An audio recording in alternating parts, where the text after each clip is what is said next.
Hey. You know I don't get started without doing it the right way. The TLS way. Terica, what's up, Terica? I know Terica getting ready now. If you know Terica the way I know Terica, she's dancing right now. Come on, y'all, come on. Can you feel it? Can you feel it? Happy Friday, Rouse. Happy Friday, vibes. Can you feel it? One time. Can you feel it? Come on. Come on. If y'all ready to get today started, put a 3 in the chat. Put a 3 in the chat, and you will see Mike the host pop up out of nowhere. Come on, come on. Don't it feel good to feel good? Don't the music help you feel good? Don't this music help you feel good, y'all?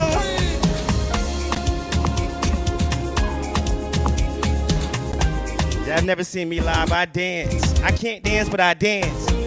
Mark, you know what I'm talking about, right, Mark? I can't dance, but I dance. 1, 2, 3. Come on, come on.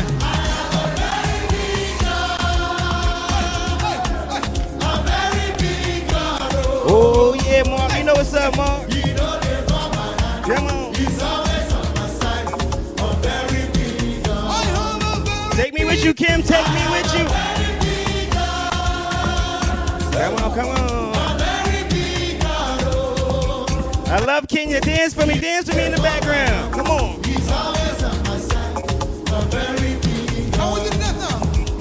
Come on, come on, come on, come on, come on, come on.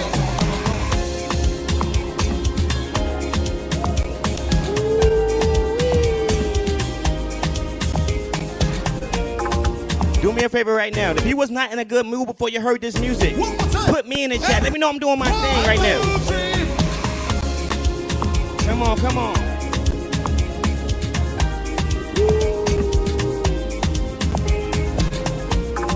So just because I just seen Kenya on his t-shirt, I want to do something, y'all.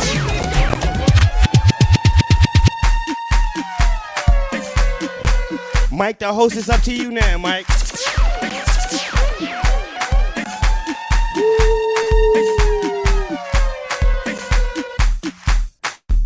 Kenya, what's up? Kenya, shout out to everybody from Africa in the building. What's up? If you ever been on that 17-hour flight, put me in the chat. Put me in the chat if you ever been on that 17-hour flight, depending on where you from. New York is far. Jerusalem,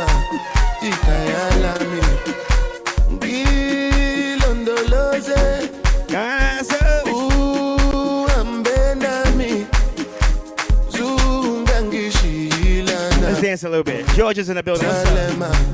Let's dance a little bit. Terica Lynn, you ready, Terica? I can't wait to see y'all live. I can't wait to see y'all live. Come on. I'm not perfect. I came from ruthless. Day 2 buying income challenge.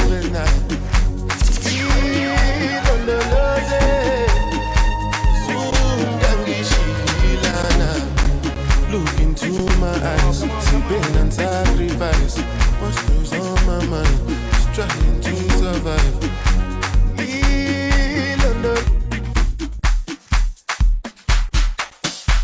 Yeah, all right, thank you, DJ. Thank you so much. Y'all, the DJ, I think he just got off a flight, he said, or he's about to go on a flight. So he's getting ready, getting the energy right. Welcome in, everybody. Welcome in. Who else we got in the room? Mark Tucker. What's up, cuz? What's up, cousin? What's up? I saw Susan dancing. Susan, and I'm not sure who you got with you, Susan, but I saw y'all. And Amanda, I saw you vibing out a little bit too. Amanda, yeah, I was watching. Good to see y'all. Hey, Sherry, good to see you. Who else we got? Belinda, we got Miss Stephanie. What's up? Lori, good to see you. Miss Williams. Let's get those cameras on, y'all. This is day number 2. Day number 2 of the Buying Income Summit by Terica Lynn Smith. I got to know who was in the room yesterday. If you were in the room yesterday, put a me in the chat. Put a me in the chat if you were here yesterday for day number 1. If you were not here, now we're not judging you. I just got to know how many newcomers we have, how many first-time people we have. Put not me if you were not here yesterday. If you were not here yesterday and this is your first day, you're getting caught up, Put not me. I missed it. Rosemary said. Christine says not me. Okay, it's okay. It's okay. Chastity says not me. So there's some of you all that are brand new. So Terica, let's maybe do just like a tiny recap. All right. Let's just do like a tiny recap, Terica, for all the new faces we have in here. But if you're new, welcome in. We're excited. Yesterday, man, Terica lit up the stage. We had Marcus Y. Rozier in the room. It was crazy. We went like 4 hours last night and it was phenomenal. Now, tonight, we will be going another 2 or 3 hours tonight, just so you know. We're going to go till 8 or 9 p.m. Eastern Standard Time. And we're going to give you some more game. Terica is going to do a mini recap plus a new lesson. We have some guests in the room tonight, so make sure you're staying till the very end. But does anybody remember what I promised yesterday? Does anybody remember what I promised yesterday? Because there was something in particular I promised to you guys I was going to do at the very beginning of today. Is anybody? Let me see if I'm gonna watch the chat to see if y'all remember. Because I told y'all every day. Okay, look, Miss Adams knows. Miss Adams says a surprise if we posted in the Facebook group. Susan, why are you saying $50? Did I say what I'm giving away? I don't think I said $50, y'all. I think she's trying to put stuff in my mouth. I don't think Susan, where you at? She lying. Susan quit. She's claiming $50. That's what she's what do they call it? Manifesting. She's manifesting $50 in her life right now. But no, listen, what I said is if you shared your takeaway in the Facebook group, I was going to do a giveaway today. So what we're going to be doing is I'm going to go select somebody random right now in the group, somebody who shared their takeaway, and we're going to give away some TLS swag. Britt, can we make that happen? Just put a yes in the chat. Britt, if we can give away some TLS swag. I may do one more like gift card or cash giveaway today, so make sure you stay on the whole time because I'm going to make sure that I'm rewarding you all for being in the room. So Steph must be Britt, my bad. Britt, go ahead and drop that real quick. Let me see. Let me see. Here we go. I'm gonna go ahead and pick somebody at random. Everybody put drum roll in the chat. Put drum roll in the chat. My bad. Here we go. Drum roll, drum roll. The takeaway winner. I hope they're in the room. Here we go. Gotta reach out. Y'all ready? Y'all ready? Y'all ready? The winner of our TLS swag is Georgia Thomas. Is Georgia Thomas in the room? Let me see. I don't know if you guys can see that from here. Georgia Thomas. Nah, I don't think you guys can see. But Georgia said, my takeaway, everybody put congrats in the chat. Georgia said, my takeaway from tonight's session is I need to make a decision to move forward and take territory. I have a heavenly father who takes care of me and I am a chain breaker. Let's go. Everybody put congrats in the chat. Team, I'm going to screenshot Georgia Thomas's name. I see Georgia is here in the room. So congratulations. You're going to get some TLS swag. Here we go. Britt, I was just asking if I was okay to give away some swag. I didn't ask for permission. So that now I'm asking. What they say, y'all? It's better to what's that saying? Something like it's better to do it and then ask for forgiveness later, something like that. Y'all, I'm the worst with quotes and sayings. But all right. So with that being said, welcome in. Let's get those cameras on. Susan, don't make fun of me, all right? Get those cameras on. Comment done in the chat. If you came with your pen and paper, you have your camera on, y'all. Listen, today's going to be an overflow from yesterday. If you thought yesterday was good, today's going to be phenomenal. But a few things to make note of.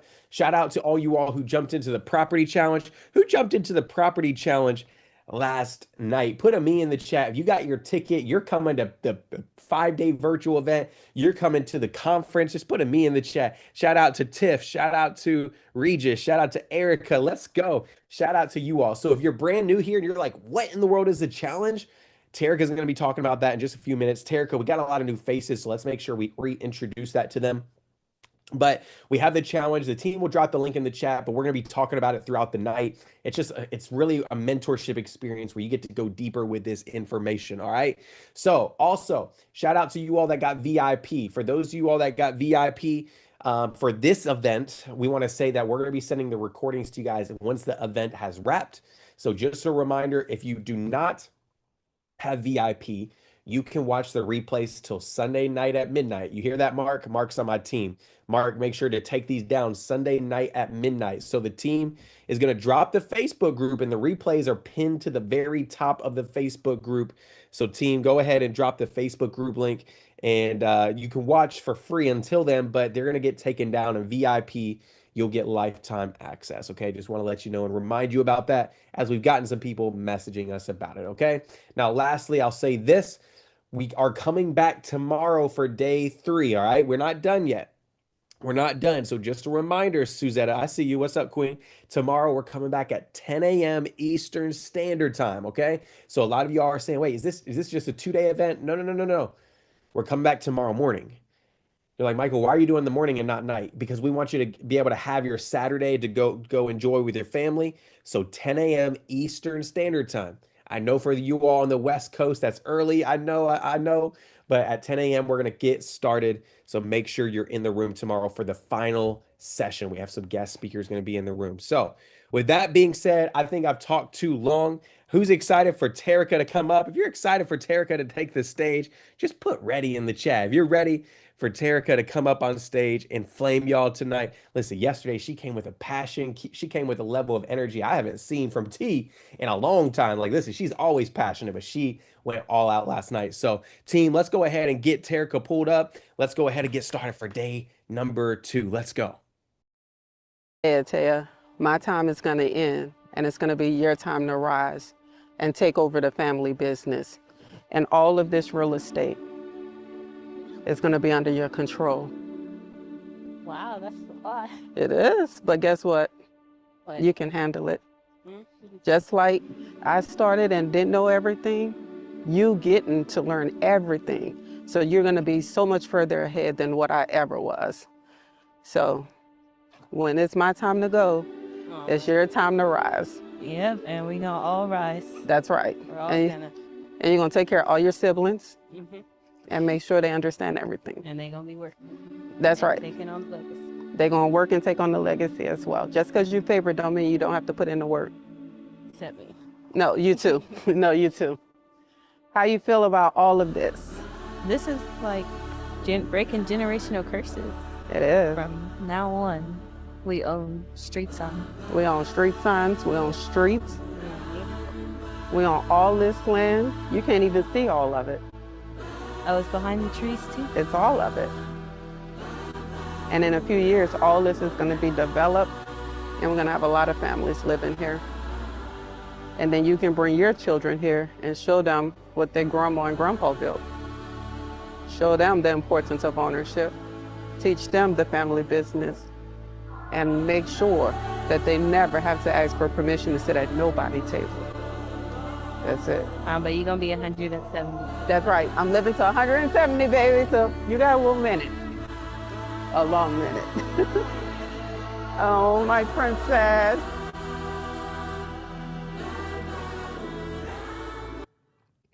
Hey y'all, welcome back to the Buying Income Summit. I need for you guys, drop some fire in the chat if you guys are ready for day 2.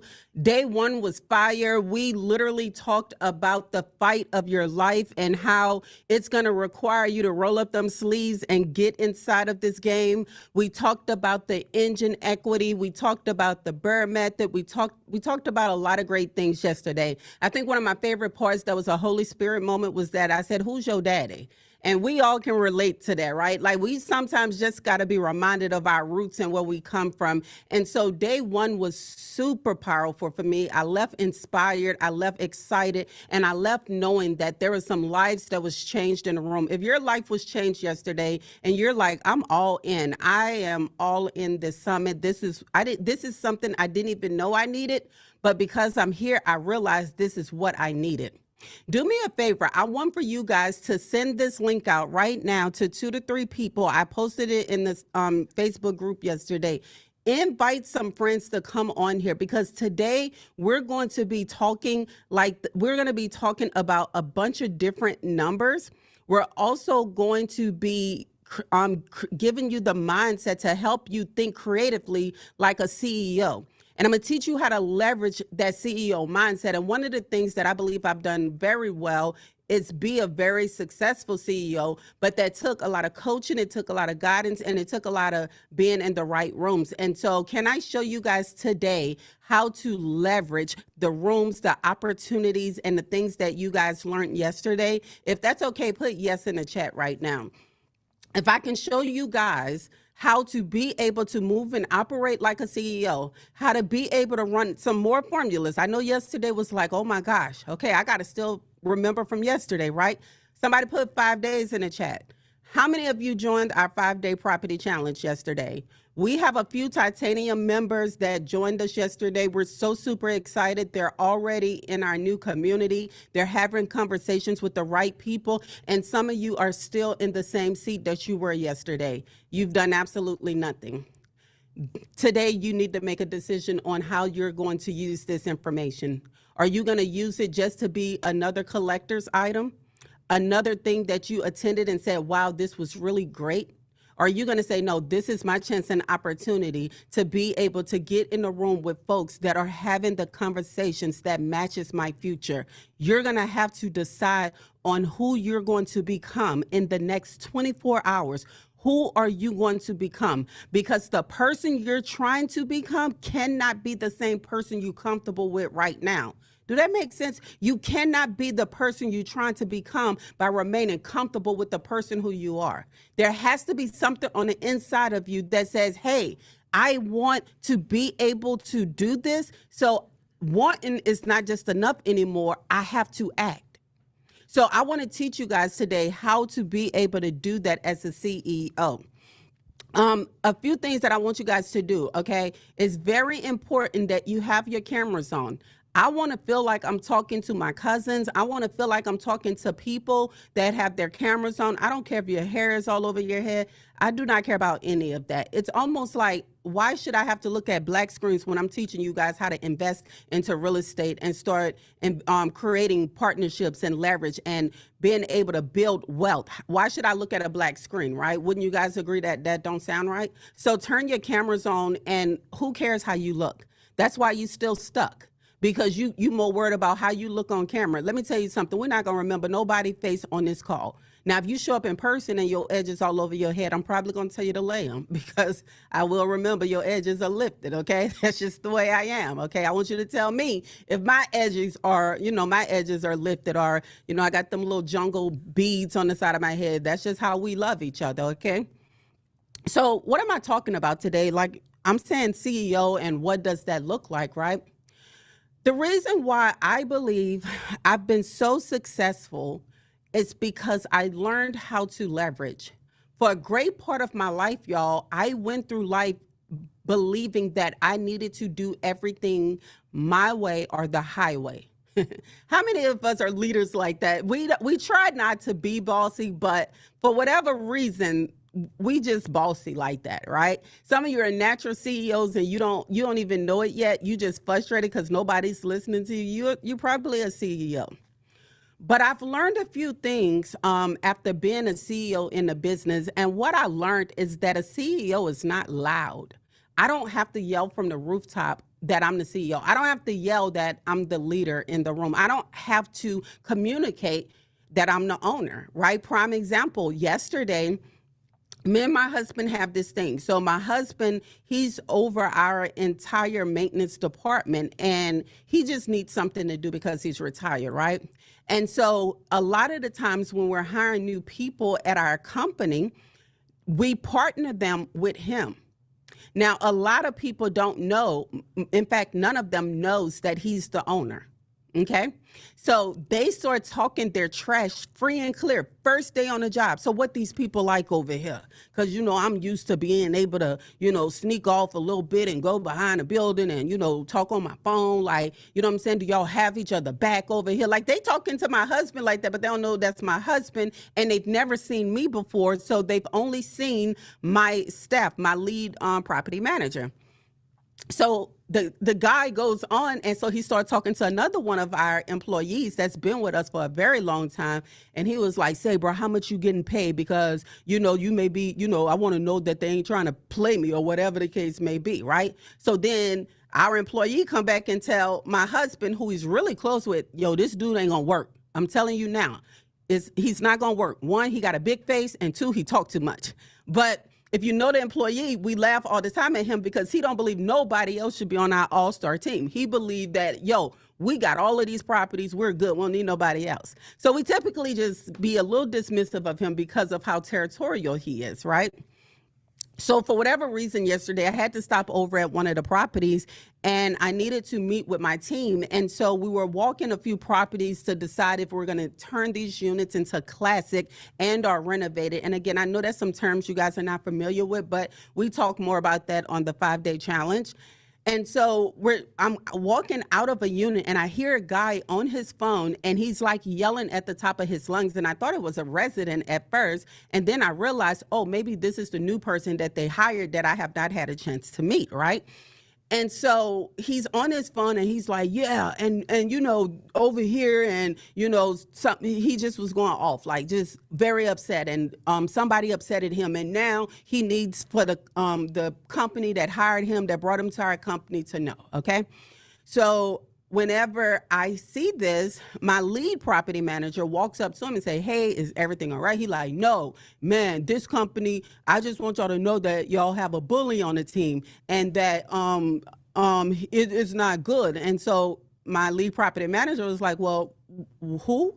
And what did they do? So he said, man, the man that's over there in that blue shirt, he gonna tell me that I need to pick up, you know, 3 2x4s, and I just don't feel like that's safe.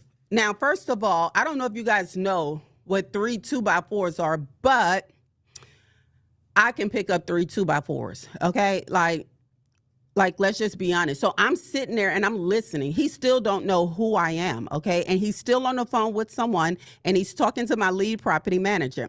So my lead property manager said, only 3? And so the lady that was on the call, she says, well, he just feels that, you know, it's against his safety and, you know, some other stuff. So my lead property manager went on to say, but it's 3 2x4. So are you saying he cannot do the job that we're asking him to do? And so the lady started talking in circles, right? Well, lo and behold, I simply say, hey, in the contract that we sent to you, we specifically said that in order for them to work in this position, they have to be able to lift a certain amount of weight, a certain amount of pounds. If he cannot pick up 3 2x4s, you need to go ahead and take him back. So he looked at me and he says, and who are you? So now at this point, I said, I'm Terica. He still have no clue who I am, right? Acting a plum donkey. So finally, I told the woman, I said, hey, you can take him off of this property. Now, during this time, Albert, my husband, is coming up to me and he was letting me know, hey, this is the dude and blah, blah, blah, and all of this stuff. And soon as he saw Albert walking up to him, he said, and this is the guy that bumped me and blah, blah, blah. And so Albert said, well, lucky for us, we have cameras. Can we go roll the cameras?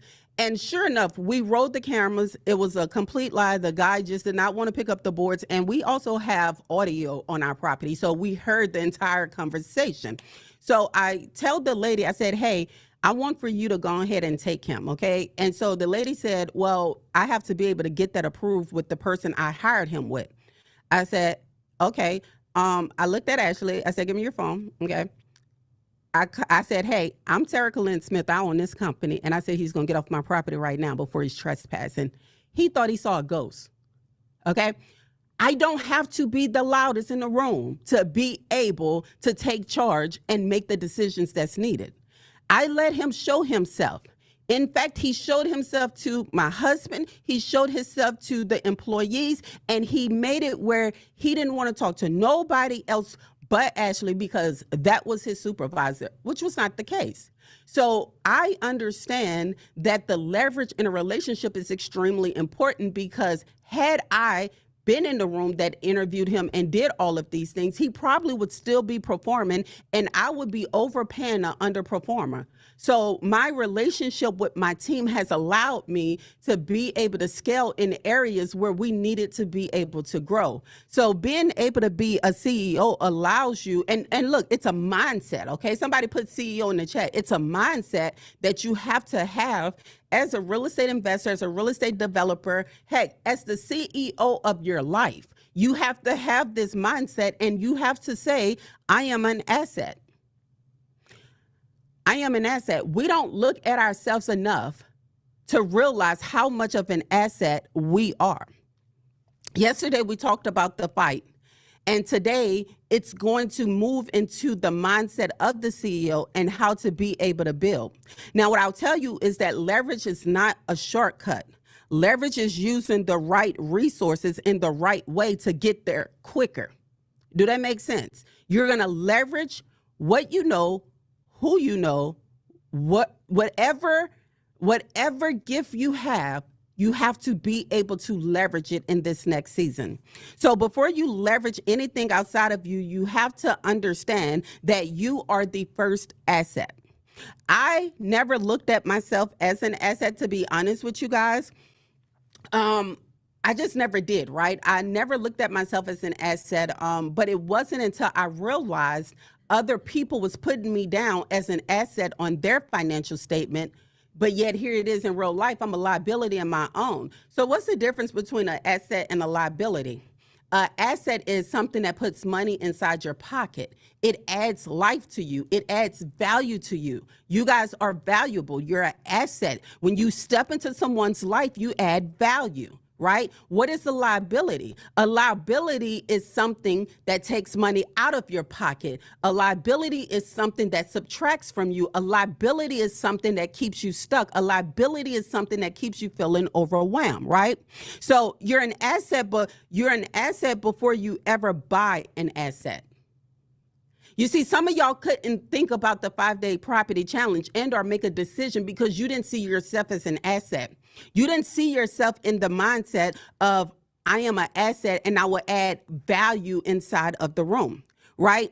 Your discipline is an asset. Your ability to learn is an asset. Your relationships are an asset. Your reputation is an asset. Your ability to follow through is an asset. If you do not value yourself as an asset, you will keep waiting for someone else to give you permission. If you do not value yourself, Ada, you will wait on somebody else to give you permission.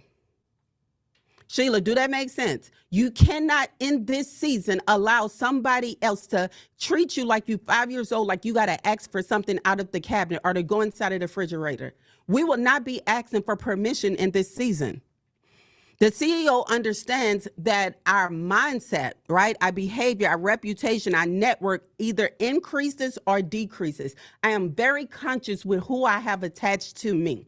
I'll be very transparent, and this is going to sound very rude, right? I was having conversations this past week. This is an honest conversation, and I'm just being real. And I had to remind myself of who Terica Lynn Smith was, because I ended up at someone's event who is very close to me and who I love dearly. But I felt like I stepped 10 steps back into the past life that I fought to come out of. So imagine how uncomfortable I am. It's not that I think I'm better than anyone, but I graduated from this already. So there's no fun or excitement in me seeing my people taking shots and twerking and cursing and doing all of these things. I am an asset and I know I add value when I'm in a room like this. How did I end back up here? Oh, my love for someone has allowed me to be back here. So even now, at the level that I'm at, I am still very conscious of the people that I allow on the side of me, because I felt so depleted when I went there and I realized what was going on. I mean, vaping and marijuana. And I mean, I just was so disgusted with the environment that I told this person, hey, I love you. And for your birthday, I will take you on a trip where it's me, you, and our other friend group. I'll never play with your friends again. I'll never attend your friends' events again. I'll never show up. She like, oh, we just was having a good time and cutting up. And that's why y'all poor. That's why y'all poor. You stuck. You get money in and then you start struggling again. You don't have a great relationship with money. You got drama going on. They up there, they're trying to numb their minds and everything that's going on in life with all of this other substance that is really not helping them, right? So I don't want to be on this playground. I'm not the cool kid. So while they sitting there twerking, drinking, and vaping, I am completely uncomfortable. So what do? I leave. I don't sing happy birthday. I don't do none of that stuff, right? And guess what? I have to have the hard conversation because I'm an asset. I am an asset. I don't have to belittle myself to go back to this. Some of y'all be like, man, I just want to hang out like the good old days. I don't. The good old days had poverty attached to it. Why can't I have good old days with where I'm at right now? Why do I have to indulge in all of this stuff that makes me mentally incompetent? Why do I have to be so high out of my mind to say that I'm having a good time? Why do I need to take drinks and shots to say, oh, we're partying? I don't need to do that. I don't. So I understand the power of people increasing and decreasing. So some of you can't come in the room that I'm in because you will decrease. Some of you will increase. What happens is when we notice, and it's not just me, our circle of investors, our challengers, our protege, all of them, the moment they sense that spirit on you, it is called out because we don't allow it to play around. So let me ask you this question. Are you treating yourself like an asset? Or are you treating yourself like someone who is just no one? Are you treating yourself like someone who is no one? Not knowing where you're at? Not knowing what you want to do? Not knowing who you are? Not being confident in who you are? How many of you have had some accomplishments, but you couldn't share them with the people around you because it sounds like you're bragging to them? That's why I keep telling you your rooms are very important because you got all of these accomplishments. But baby, if you drop your accomplishments in the chat right now, drop them in the chat. What are your previous accomplishments that nobody really celebrated, but they called you the next few days to need to borrow something from you? You see what I'm saying? So your rooms matter. Now let's talk about what a CEO actually understands, because that part right there is, to me, a huge, like, that's like the mindset shift, right? A CEO understands vision, numbers, people, systems, opportunity, timing, risk, and decision-making. That's what a CEO understands, right? A CEO understands that we do not build by accident. We build by making decisions. How many of you are CEOs in here where you can make a decision? Not, let me tell you guys something, right?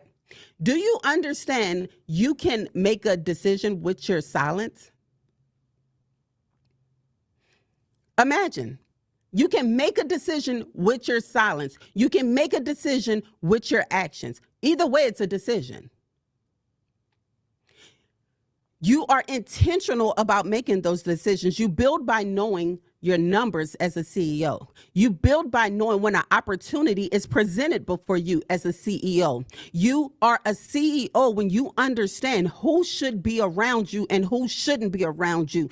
In this season, as a CEO, you have to understand who should be around you and who shouldn't be around you.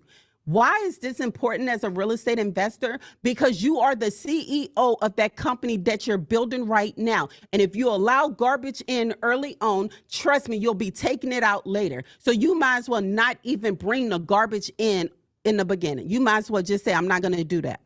A CEO does not have to know everything. Trust me, I have a lot of smart people on my team. I don't know everything, and I'm okay with that. But it is my responsibility as the CEO, write this down, to ask the right questions. It is my responsibility as a CEO to ask the right questions. What is the goal? What is the numbers? How many properties we purchased this quarter? Why haven't we purchased these properties? Who need help on the team? Where are they currently? What is the risk right now if we do absolutely nothing? What is our next move? You see, a CEO is always asking the right questions. So if you're not asking the right questions and you just allowing things to happen to you, then you're not a CEO, you're an employee. You're waiting for a set of instructions to come along where somebody is going to tell you what you have to do next. This is why it becomes extremely frustrating in your life, is because you don't understand that you are tired of people telling you what to do. And so versus you saying, okay, I'm going to take control of this. And look, As a CEO, I have people on my team that tells me, hey, we're going to move this way and we're going to move this way and we're going to move this way. So it's not that you're prideful, but in an employee setting, you don't have that authority right. You're not a part of the decision. They just make the decision and you have to go with it. So there's nothing wrong with having a 9 to 5, but I'm telling you, there's something wrong if you're not focused on being able to be an asset on your own. Because look, COVID taught us one thing for sure. One stream of income is pretty much close to none. If you don't take this injection, you will not work here. You see, being a CEO, you can say, I'm not taking the shot. Sorry. Deuces, I'm out, right? So real estate investing is not just about buying. It is about the leadership that you start embarking on when you start this journey. And this is why you can't treat real estate just like it's another job for you. You can't do that. You cannot treat real estate as if it's another job, another task. If real estate becomes another job for you, guess what happens? You will burn out. The goal is to build assets. The goal is to build systems. The goal is to buy income. So if that is our goal, why are we treating it as if it's another job? This is your last day that you treat yourself as just another employee. A lot of people come into real estate and accidentally create another job for themselves. They become the agent, the contractor, the bookkeeper, the property manager, the marketer. I mean, everything, right? That is not CEO thinking. That is not how you operate. I'm telling you from experience, I did it wrong in the beginning. I thought I had to do everything by myself. I thought bringing people on that I had this scarcity mindset that they were going to take opportunities from me. And so I didn't want them to be that close to me. This is what the problem was. I had the wrong people around me. But when you get the right people around you, they help scale you. They help you be able to build your portfolio a lot faster. I had a real estate deal business partner before I met my current business partner. Well, not met him. I've been knew my business partner, Derek, but we wasn't business partners, right? But before me and D became like solo, like meaning it was like me and D against the world, I had a ton of other investors. Derek will tell you this. I've had my portfolio before I was even partners with Derek. What happened was I didn't realize, y'all, I was an asset. And in that partnership, they was putting up the capital and I was putting up the work. And we built a very successful portfolio. But by the time me and Dee started working together, there was some jealousy that came in where they told me, he said, look, you can't be doing all that over there. You on the internet, you all over, like people knowing what you're doing. I just don't feel comfortable having partners like that. What it boiled down to is they didn't like that me and Derek was doing things outside of them. So I ended up losing 50% of my, 50% of my portfolio, a substantial amount. It was a bad partnership. Attorneys, it was a lot. Right? It was a lot. And this happened within the past 4 years. And it was extremely frustrating because I worked so hard to build that, but I was not aligned with the right person. So of course I got money for it, but it still didn't replace the fact that all of these assets I had, and you guys will learn this on the 5-day property challenge. The moment that transaction happened, all the gains on that property became realized. What does that mean? Your girl got to pay the taxes on this. So it wasn't a great scenario for me. All money is not good money when you're not ready to use the money. Do that make sense? So I realized when I first started, I was treating myself as if I was just, I was a helper, as if I was just like somebody who didn't really believe in themselves. And he took advantage of that. That business partner took advantage of me not knowing who Terica Lynn Smith was. But where he messed up was that along the way, I started finding Terica Lynn Smith. I started believing in my own self, and God sent reinforcement along the way. Had I said, D, we cannot be doing this, I would not know you guys today. So that's how important it is to know exactly who you are, because the truth is the enemy already know who you are. That's why he comes up against you early. That's why he's trying to take you out now. He knows what you're going to become. He already knows how powerful you are. So that's why you have to remain, and that's why you have to do the impossible even when you don't feel like it. Somebody say I'm a CEO in the chat, right? There's a difference between being busy and building. As a CEO, we're building. As an employee, we're busy.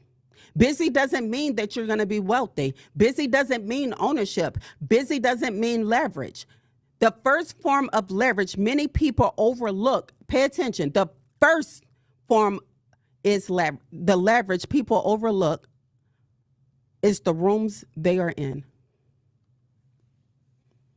Somebody put the right room matter in the chat. Are you excited to be in this room? Has this room already done a lot for you in one day than the people around you did in 1 year? Can you tell me if yesterday not only blessed you, but it allowed you to start executing, start looking at things a little bit different? Can you just say this one day in this room changed my life? That's why I said I don't understand those who are not even on the 5-day property challenge. If it costs $97 as the entry level to get in a room, you don't think it's worth it? Titanium gives you access to be in proximity with the people that's doing it at a high level. 97 gets you inside the doors. And guess what? People could not make a $97 decision to get in the room. $97 keep you out the room. It keeps you stuck. It keeps you with, I have information, but I'm not ready to implement it right now. I know this is hard for some of you. The right rooms that you're in is going to shape your language. It's going to shake your belief. It's going to shake the opportunities. Hey, watch this. Listen to me. It's going to give you speed. What take people 7 years, you're going to be able to do in 1 year. What take somebody 5 years, you may be able to do in 2 years, because you're standing on someone else's shoulders. They standing on the ground. You don't value the room because you don't see it yet, because poverty would give you the deaf and dumb spirit. I don't know if you guys know about that. I ain't going to go too deep in that. But poverty would give you the deaf and dumb spirit, meaning no matter what somebody may say, because you got a deaf and dumb spirit over you, you can't hear, you can't see, you can't even think. Leviathan, but calm down, team. Some people like to be stuck. I have to believe that. And it's not because you're not smart. It's because the rooms you are in, nobody is talking about building. Nobody is talking about buying. Nobody is talking about deals. Nobody is talking about ownership. Nobody is pulling you to go higher.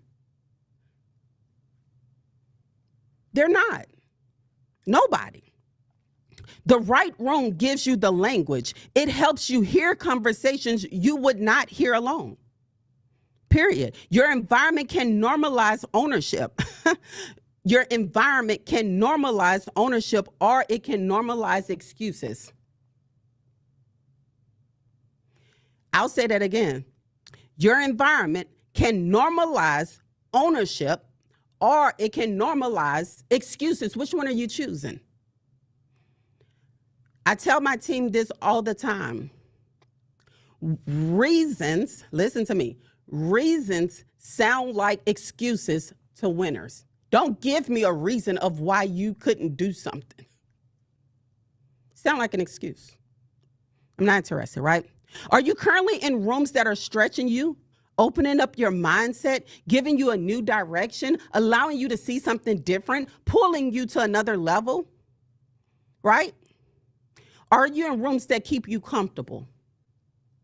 Right? There's some people that go to my church, I swear, I see they butt print in the chairs, okay? They just don't do nothing.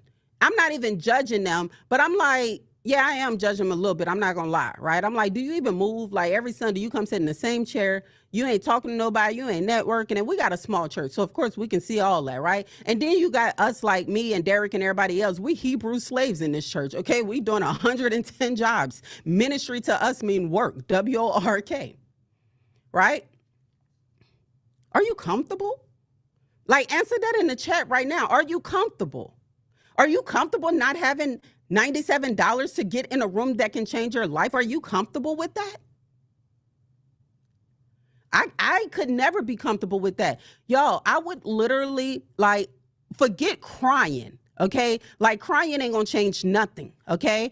Excuses and saying why you can't ain't gonna change nothing. You being unemployed, it's not gonna change anything by you saying that. What I will tell you, what would change is you saying, God, dog it, I will find $97. If I gotta ask 100 people for $1 each, I will be in that room. I will use that $100 that I get from 100 people, buy me a Visa prepaid card, and I will get my ticket to be in the room. That's what a CEO does. They make a way. They find a way. Not, oh, I lost my job. Come on, this America, wake up. Nobody cares. Like, I'm not trying to be ugly, but nobody cares you lost your job. This is the room where they're not gonna pat you on your back and rub your shoulders and let you sit in sorrow. You lost your job, so what's next? They cut you off. You should be upset. You should say, this would never happen to me again. You're a grown adult, 30, 40 years old, talking about, I lost my job. I lost my job. And nobody cared I was homeless. Nobody cared about my story. I had to get in the rooms. And guess what? The rooms, when I got in real estate, y'all, I was the poorest one in the room. I had on my Goodwill outfit. Bruh, everybody, I mean, they got Chanel bags and all kind of stuff. It was wild. But it made me step my game up, not to buy a Chanel bag, but to say, man, I've learned so much in this room. I got to get in the next one. Once you understand the power of the room, you start understanding the power of the right partnership. You can't understand the power of a right partnership if you don't understand the power of the room. A good partner can give you access to resources. How many of you need resources? How many of you need deals? Put me in the chat. How many of you need knowledge? Put me in the chat. How many of you need capital? Put me in the chat. How many of you need credibility? The bank don't believe you can do it on your own. Andrew about to get on here.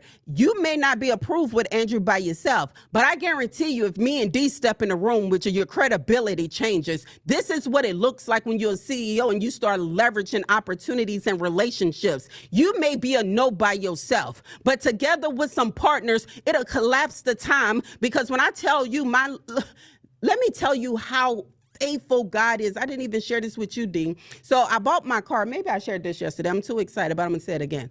I bought my car, right? And my note was X amount. I received a letter in the mail from Chase saying, hey, we decided to decrease your interest rate and we want you to pay us less money.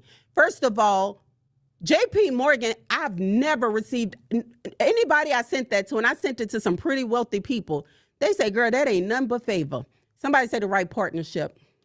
The right partnership. When I bought my car, I didn't just buy it to show it off. I bought my car because it reminds me that I'm not average. It reminds me that I'm not ordinary. It reminds me that I cannot conform to what the other people conform to. I will not remain in comfortability.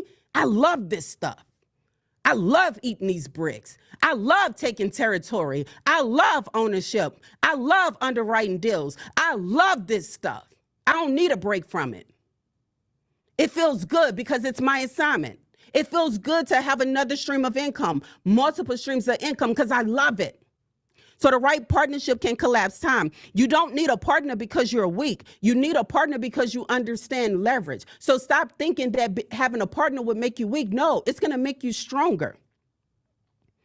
Oh, I need to speak to somebody right now. Just because you ended up in a bad partnership, whether it's marriage, whether it's a business deal, it does not matter.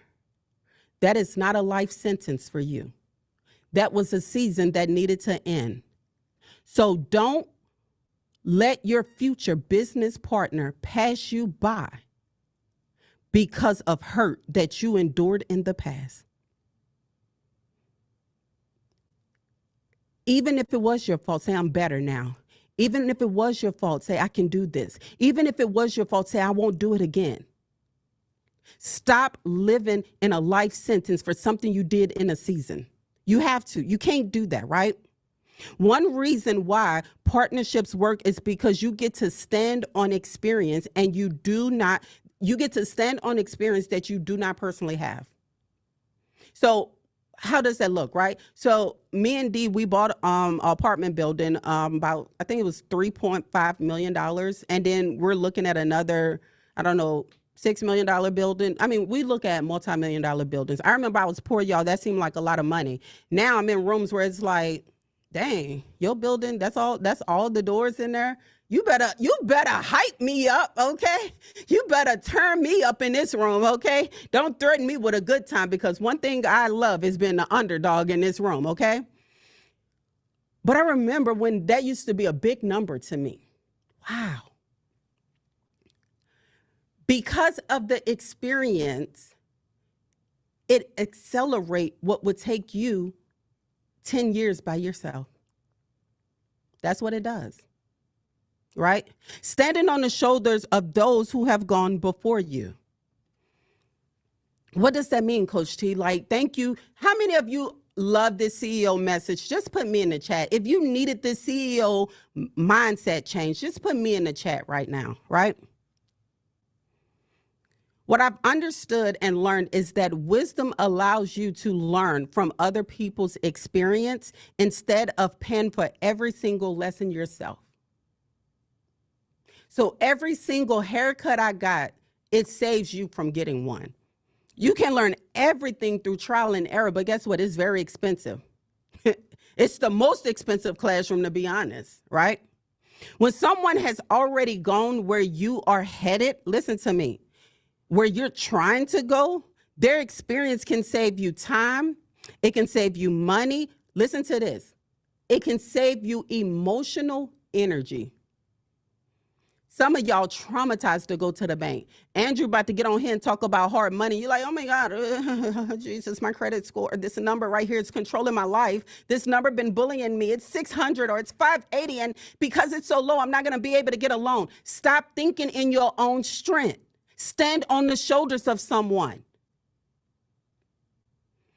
I remember when I was a new realtor, well, not new, I wouldn't say new. I was probably like maybe 3 years in or 4 years in. And I remember going to one of my clients' properties. And y'all, this was the most beautiful house I've ever seen in my entire life. Okay. Like, it was a dream house to me. I couldn't believe that somebody could afford this amount of a house. Like, this is a true story.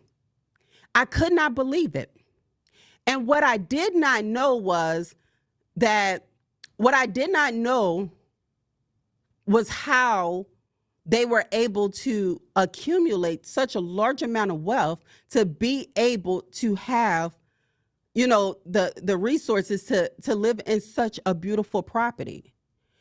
And I remember this property, right? I remember it very clearly. You look long enough on the internet, when you look at images of me, you'll see me standing in front of it. I mean, it was a beautiful house, okay? I mean, it had a ton of bedrooms. It had brick flooring. I mean, granite countertops, an island that was so large. I mean, it had a balcony. It was absolutely gorgeous, okay? And I remember looking at my client and I told him, I said, this is my dream house. This is my dream house. And I remember this client getting a phenomenal deal on this property. I mean, a phenomenal deal. And it exposed me. He had no clue how much I, Terica Lynn Smith, learned in that moment, because up to that point, and he knew that I wasn't wealthy. He probably knew your girl was poor, okay? But up until that point, I never seen anything like that. I was exposed, not because I haven't seen big, beautiful houses before when I sold magazines, but I never touched nobody who walked through it and said, this is my house. And so because of me hearing that, I was able to stand on that level of confidence. And then I started having conversations with the bank. And then the banker became one of my great friends. And we would go out and eat every week just to catch up and just to talk about business, because I wanted to continue being surrounded around that type of person and those type of people. So when I say you are able to stand on the shoulders of those who went before you, you're able to utilize their experience. You're able to save the time that you would trying to figure this out on your own on YouTube University, right? The emotional energy that it takes for you to go through the approval process, you're able to collapse that in half because you probably should partner with someone, right? At the property challenge. That's what I would recommend you do. Start talking to people, having conversations, and stand on the shoulders of those who have the experience. We have some people in this chat that that's been inside of our program. And guess what? They got their own investment groups now. I love seeing this stuff. I love seeing multiplication because I believe that is my assignment.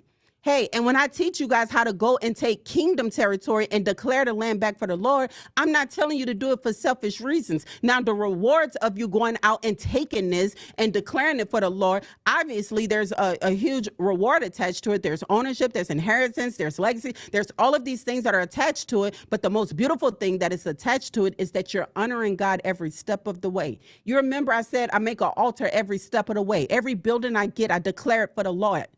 I make sure of that. So when all hell started breaking loose, I said, oh no, you got to loose this one. This ain't your property. Go next door. There's a blood cross above my door. You see the X, you got to pass over this property. Go to the next one because you can't live here. That's when you have the authority, right? Let's keep on going, right? Mentorship is not dependency, it is wisdom. So whenever you're relying on your coach, your mentor, whoever it is, it don't mean that you're weak or you less than. It's the way that the wealthy continue to get wealthy, right? So I believe, right, that action is a CEO love language. What do you mean, Coach T? Right? What do you mean? A CEO doesn't just collect information. A CEO makes decisions and move. So the action of a CEO, meaning that you, yourself, how are you moving? What decisions are you making? You don't need to know everything before you move. You need to know what is the next step so I can move. Wouldn't you agree? Put yes in the chat. You need to know the next step, right? Action creates feedback. Feedback creates correction. Correction creates confidence. How can you get in the game? By taking action. What happens when you take action? Now you got something that you can get feedback on. What happens when you get feedback? Now you can correct it so you don't continue doing it wrong. What happened when you get corrected? Now you got confidence to walk in the room and say, what's up? That's what happens. Right? Write down right now in the chat. One decision I have been avoiding. What is it? Put it in the chat. What is one decision you have been avoiding? Come on, my CEOs, talk to me.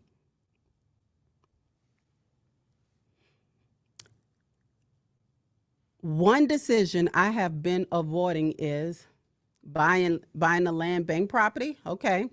To fully commit. Okay, Brittany, you need to commit tonight. Buying my first property. Okay, come on, Tiffany. Let's go. Taking action, how to determine a good deal. Yep. Buying property, moving.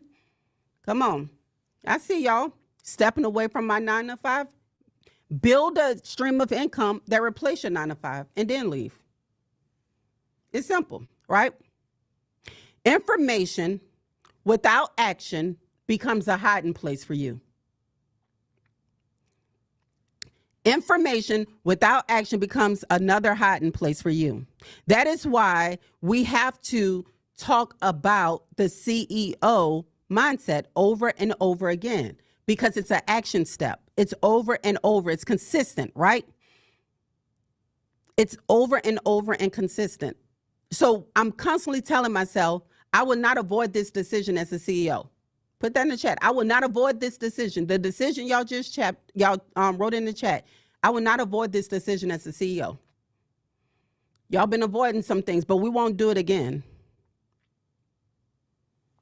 A CEO doesn't mean that you're fearless, guys. It means that you make decisions while learning how to manage the fear. That's what it means, right? A CEO does not say, I cannot do this. A CEO asks, how can I do this? What would be needed for this to be true? Or what would be needed for this to work out? Or what would be needed for me to be able to make this investment? How can I make it work? Somebody put it has to work or it has to work.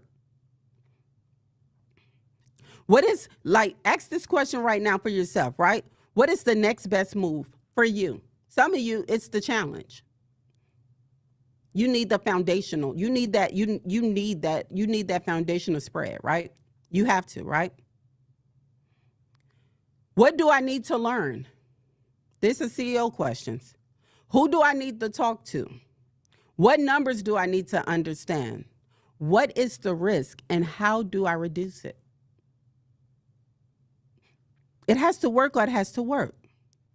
A CEO mindset is not arrogance, y'all. It is responsibility. Some of you have been told your whole life, you have some sort of audacity. Can I help you guys with that in this room right now? Have you been told that before? The audacity of you, right? Can I help you with that? You doggone right. How dare I have the audacity to operate as a CEO? How dare I have the audacity to be able to make these investments? You see, it may sound cocky to those who are sitting on the sideline, but when you get in an arena where people are doing the same thing you're doing and y'all swinging the same way, it becomes like a field trip. This is the best field trip ever. This is the best room ever. So let's keep going, right? Because I got a few other things that I want to teach you guys, right? So what happens when you leverage the relationships, okay? Of course, again, it increases the speed. It allows you to be able to go into private capital. It allows you to be introduced to a lender. So for instance, tonight I'm leveraging my relationship with Andrew so he can come on here and teach you guys. In exchange, just so we're very clear, I want y'all to do business with him. If him and his company is not doing a great job, I want for you to let me know, because I'm leveraging my relationship so he can come in here and be able to provide capital for you guys. How many of you would love to be able to hear how hard money works and how they evaluate the deals, right? So is it okay if I bring my friend here and y'all leverage my relationship? Would that be fair? Because guess what? You would never know who he was if you were not in this room. He don't advertise like I do.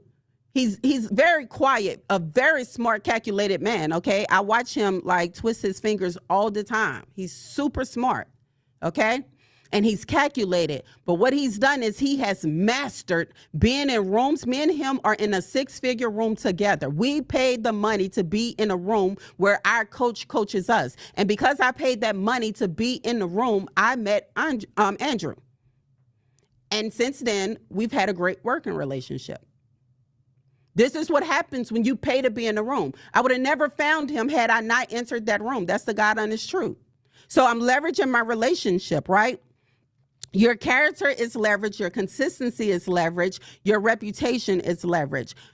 The reason why I don't allow people to come speak inside of my communities, if like we don't do business with them, is because I don't trust them, right? What do I look like putting, a wolf in sheep clothing before you guys? That's not right. Hey, can I get rid of all the free 99 people? Some of y'all love that free 99 stuff, huh? That free 99. Hey, that's a poverty mindset. Oops, I just stepped on somebody's toes, but I felt I needed to say it. You love free 99, but what has free 99 gotten you? Nothing. Free 99. Right? So once you do this, you're able to expand your territory, right? One conversation can expose you to a new market. One introduction can connect you to funding. One relationship can help you avoid a bad contractor. One room can teach you a strategy you did not know existed. Your territory expands when your conversations expand. Your territory expands when your conversations expand. Stop thinking your territory is going to expand having minimum wage and free 99 conversations. I promise you it won't. The only way your territory expands is when you're talking with people who have went and taken territory and they are headed where you're trying to go. Right? Your network does not just affect who you know, it affects what you know. It affects what you know is possible. So think about it.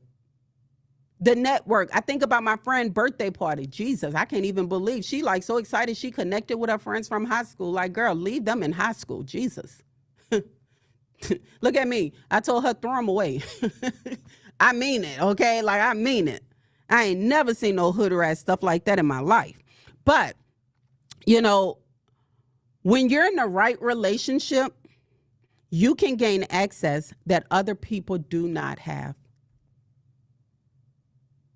When you're in the right relationship, as the CEO, you're leveraging this time to be in a room with people I'm bringing before you. Do you understand how powerful that is? You have access others do not have, right? So knowing that you have access that others do not have, some deals are not public. Did you get a phone call about Netflix investing in it? Did you get a phone call about Amazon investing in it? Did you get a phone call when BET was for sale and they were selling it? I'm just asking. Think about the rooms. Think about the rooms, right? Did you get a call to be a seed funder for Tesla? No, right? I didn't get the calls either. That made me realize I wasn't in enough rooms. Because when you're in the right rooms, your name starts to travel. Access is not entitlement, y'all. It's stewardship. You need to be able to steward the access that you have. Like I see a lot of my circle of investors on here, they know how to steward the relationship that they have with me and my team. Don't chase access. Like, don't chase it, right? Become aligned enough so much that you get invited into the room. Leverage is powerful, and with leverage, it allows you, again, to have speed to deals that you wouldn't even see on the market. There's opportunities you would never know about, but the deals that are for you, when you get into the right rooms, you will have them placed before you, but you can't do it from on the outside. You got to get in. You have to get in, right? So leverage is a tool, if used correctly, could generate a massive amount of success. So what do I mean with that, right? Like my portfolio, when I first started, yes, I did do it by myself. If I had a choice to do it again, I probably would do it with I would hire up and then come down. I started hiring down and then we went up. I think me and Dee both agreed that if we could get rid of all the entry-level people that we hired in our company in the beginning and just start at the top and just understand that we got to make the investment in our company and not try to save every dollar at the bottom of our company, we probably would be even further than where we are right now. But it took for us to get inside of another room to say, hey, y'all doing this backwards. What are y'all doing? Of course you stressed out. Of course you got 100 jobs each. You holding on to your money as if it's a plague coming, a drought coming.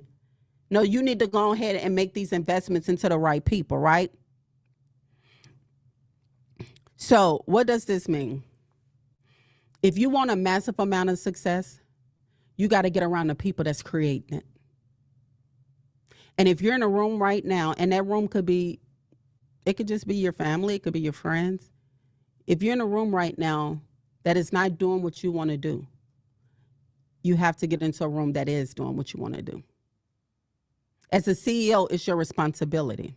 Let me tell you about one of the greatest CEO leverage relationships that ever took place in history, okay? And it's one of my favorite stories. Let's see. So this right here is Carnegie, Rockefeller, and J.P. Morgan. These are men who have built America. Very extraordinary men. Even if they were slave owners, they had some business things that I could learn from them, right? What I would say about these men was that I ignored the stuff that would keep me from saying, I don't want to learn anything. Some of us got to get past the color of our skin and yes, accept the fact that we were treated unjust, and we did go through 400 years of slavery, and our ancestors fought for us. But one of the things I know about our ancestors who fought was they paid attention and they learned from the people that was in power. So can I encourage you tonight to put your color to the side and just focus on what these guys did? Because for me, it was a huge eye opener. What they did was they couldn't stand each other. They hated each other, okay? They all wanted to be the richest person in the entire world. Carnegie versus Rockefeller, J.P. Morgan versus Carnegie. It was always some type of beef or drama with them. I mean, Rockefeller was so good at it that he started buying up all of the competition for Carnegie. Like, I mean, phenomenal, all right? Like, I didn't know, this is so good, right? I did not know that YouTube and Google, they go hire the top people at Meta to bring on their team and overpay them for no reason other than I got the best on my team. You see, when you get in rooms like that and you up here talking about, oh, they trying to overcharge me $10. Nah, these men said, hey, there's a president coming, and what he's about to do is going to mess up all of our businesses. We're not going to be able to have a monopoly on our properties anymore. So because we're not going to be able to have a monopoly on our properties anymore, we need to come together, because together we're powerful. But if we stay divided, they'll be able to take us out. So we have to know what each other is doing, and we're going to buy a president. We're going to put a candidate there that is going to represent us, and he's going to protect the rich. And that way, this president that's coming along, we're going to get rid of him and we're going to take him out. I thought they was going to kill him, to be honest with you, but they didn't, right? But they paid the president, the new president, paid all his campaign, paid all of the stuff for him to be in the seat. They leveraged every single relationship they had. Every single room that they were in was the most elite rooms that people wanted to be around them. Now, if they were that powerful by themselves, imagine when all three of them came together. Let me tell you how dirty J.P. Morgan is, but he's still an extraordinary man. This man knew people could not afford certain debt. He would give them predatory loans and then bank on them bankrupting. So then he can collect all the interest that they wouldn't be able to pay. Rockefeller and Carnegie paying dirt wages, right? Dirt wages. And you go on and you say, these are the men that built America? Yeah, they have a book called the 48 Powers of Life. Is it the 48 Laws? The 48 Laws, what is it? The 48 Laws of Power? Yeah, y'all, I read that first page and I said, my God, this is not the book for me. This is the devil's book. If I got to take power this way, I couldn't even get through the book, the first page, because it was so sickening. I had just spent $55 at the airport on this book. Everybody talked about how good it was on the internet. I'm talking major influencers. And I was like, oh my goodness, let me read this book. They have it in the airport. I buy it. I open the first page and immediately it contradicts the word of God. And so when I realized it's the Bible versus this book, I threw the book away. I said, I can't have nothing to do with that, because this is the power that they use to build America. I'm not telling you to do the shady things that they did, but what I learned was that they put their egos to the side and said, hey, we have a common cause. And if we're going to take territory and we're going to take a country, we're going to have to come together and we're going to have to leverage all of our relationships and we're going to have to be on the same page and we're going to have to understand that we're not going to like each other in this season, but that's okay because the assignment is way more important than us liking each other. So we're going to put our testosterone to the side. We're going to put our feelings to the side and we're going to come together and we're going to buy this president. And this president is going to be our president, meaning us three. And you sitting here as a crab in a barrel trying to pull the next one down while you see them climbing up. You see, I don't get in barrels. I get in rooms. Barrels is the bottom of the pit. That's where they're going to pull you down at. There's some people who can't just help but to be a crab in a barrel. There's people in rooms that want to pull you up. There's people, when I went inside this room that me and Andrew's in, I'm like, oh my gosh, they give all of this information? Yeah, for 6 figures, they surely do. For 6 figures, they surely do give it. Let me tell you something. There's a book that got 66 clips in it. There's 66 antidotes. There's 66 ways to survive this life. There's 66 ways to be able to do what you need to do here on this earth. There's 66 ways to take territory. 66 books to teach you how to be able to do it the kingdom way. I don't need a book of 48, whatever it's called. But they did something powerful. It was very powerful, right? Can you say, I need to align myself correctly in this season? Can you say that? I want to keep going, but I got to make sure I'm good on time, guys. What's my time? Okay. They're telling me I gotta go, but I gotta come back. Okay. Is it okay if I come back to you guys and talk to y'all more after Andrew finished talking to us about hard money? And guess what? D Money's coming on tonight. He's going to be talking to you guys as well. He's going to be breaking some numbers down for you guys. He's my business partner. I want y'all to show him love like y'all show me. But is it okay if I come back on here and talk about getting in the room? Is it okay to come back on here for those of you who have not made a decision yet to say, you know what, I'm all in. The room that I need to be in, it's here. Is that okay? All right, so do me a favor, guys. I'm going to have Michael come back up here. I want for you to be the best CEO of your life and leverage every relationship that you have because you are an asset. Drop in the chat right now, I am an asset. Drop in the chat right now, I am an asset. Drop in the chat right now, I am an asset. I need to see this chat go crazy because this will be the last day that you're a liability. We will come together as these three men did, and versus us being selfish, we're going to do it for the kingdom. We're going to do it together. And guess what? When you win, I win. When I win, you win. And if you need something, we're pulling each other up because that's the type of room that you're in. So let's go, Michael.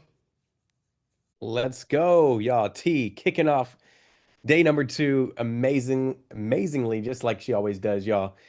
So listen, we're about to go into segment number 2. We have 2 guests tonight. We have 2. Are you guys ready for 2 guests? Listen, we're not done. So shout out to you all who are here with your camera on, taking notes. Listen, you all are assets. I love it.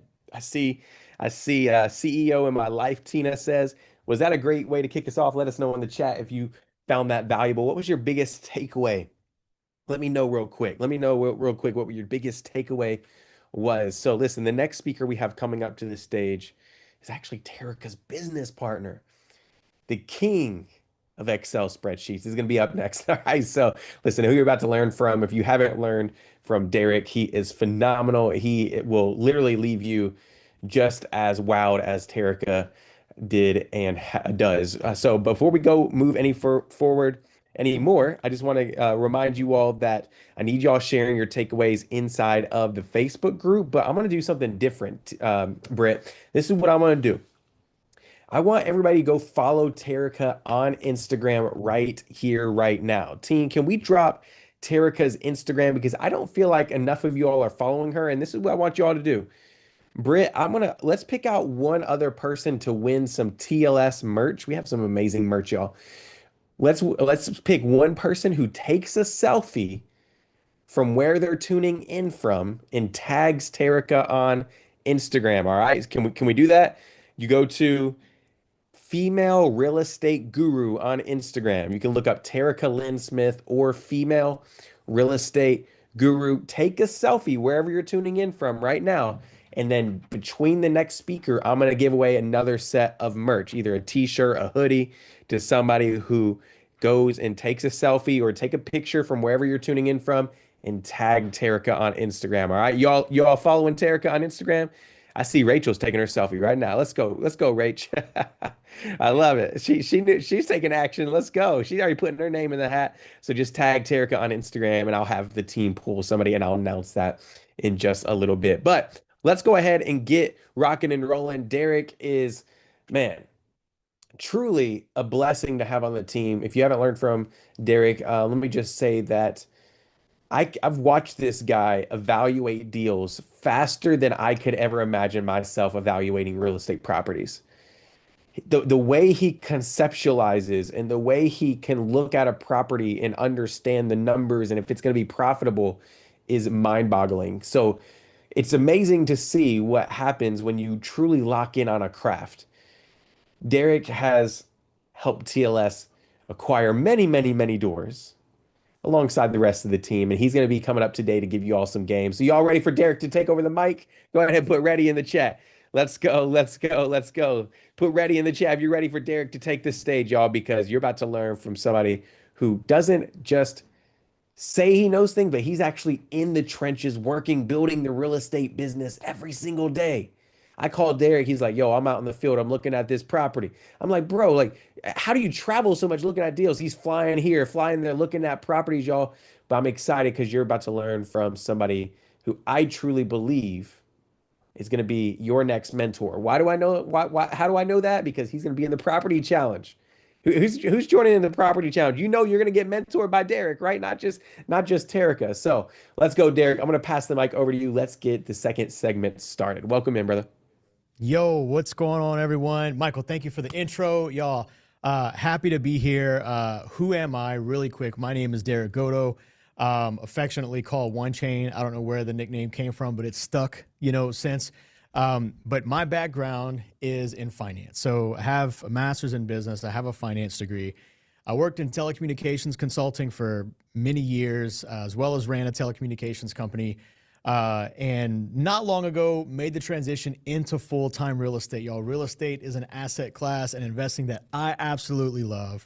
And so we're doing one of my favorite things tonight. And I will note that they had me talking about, a topic. And, look, y'all, it was a good topic, okay?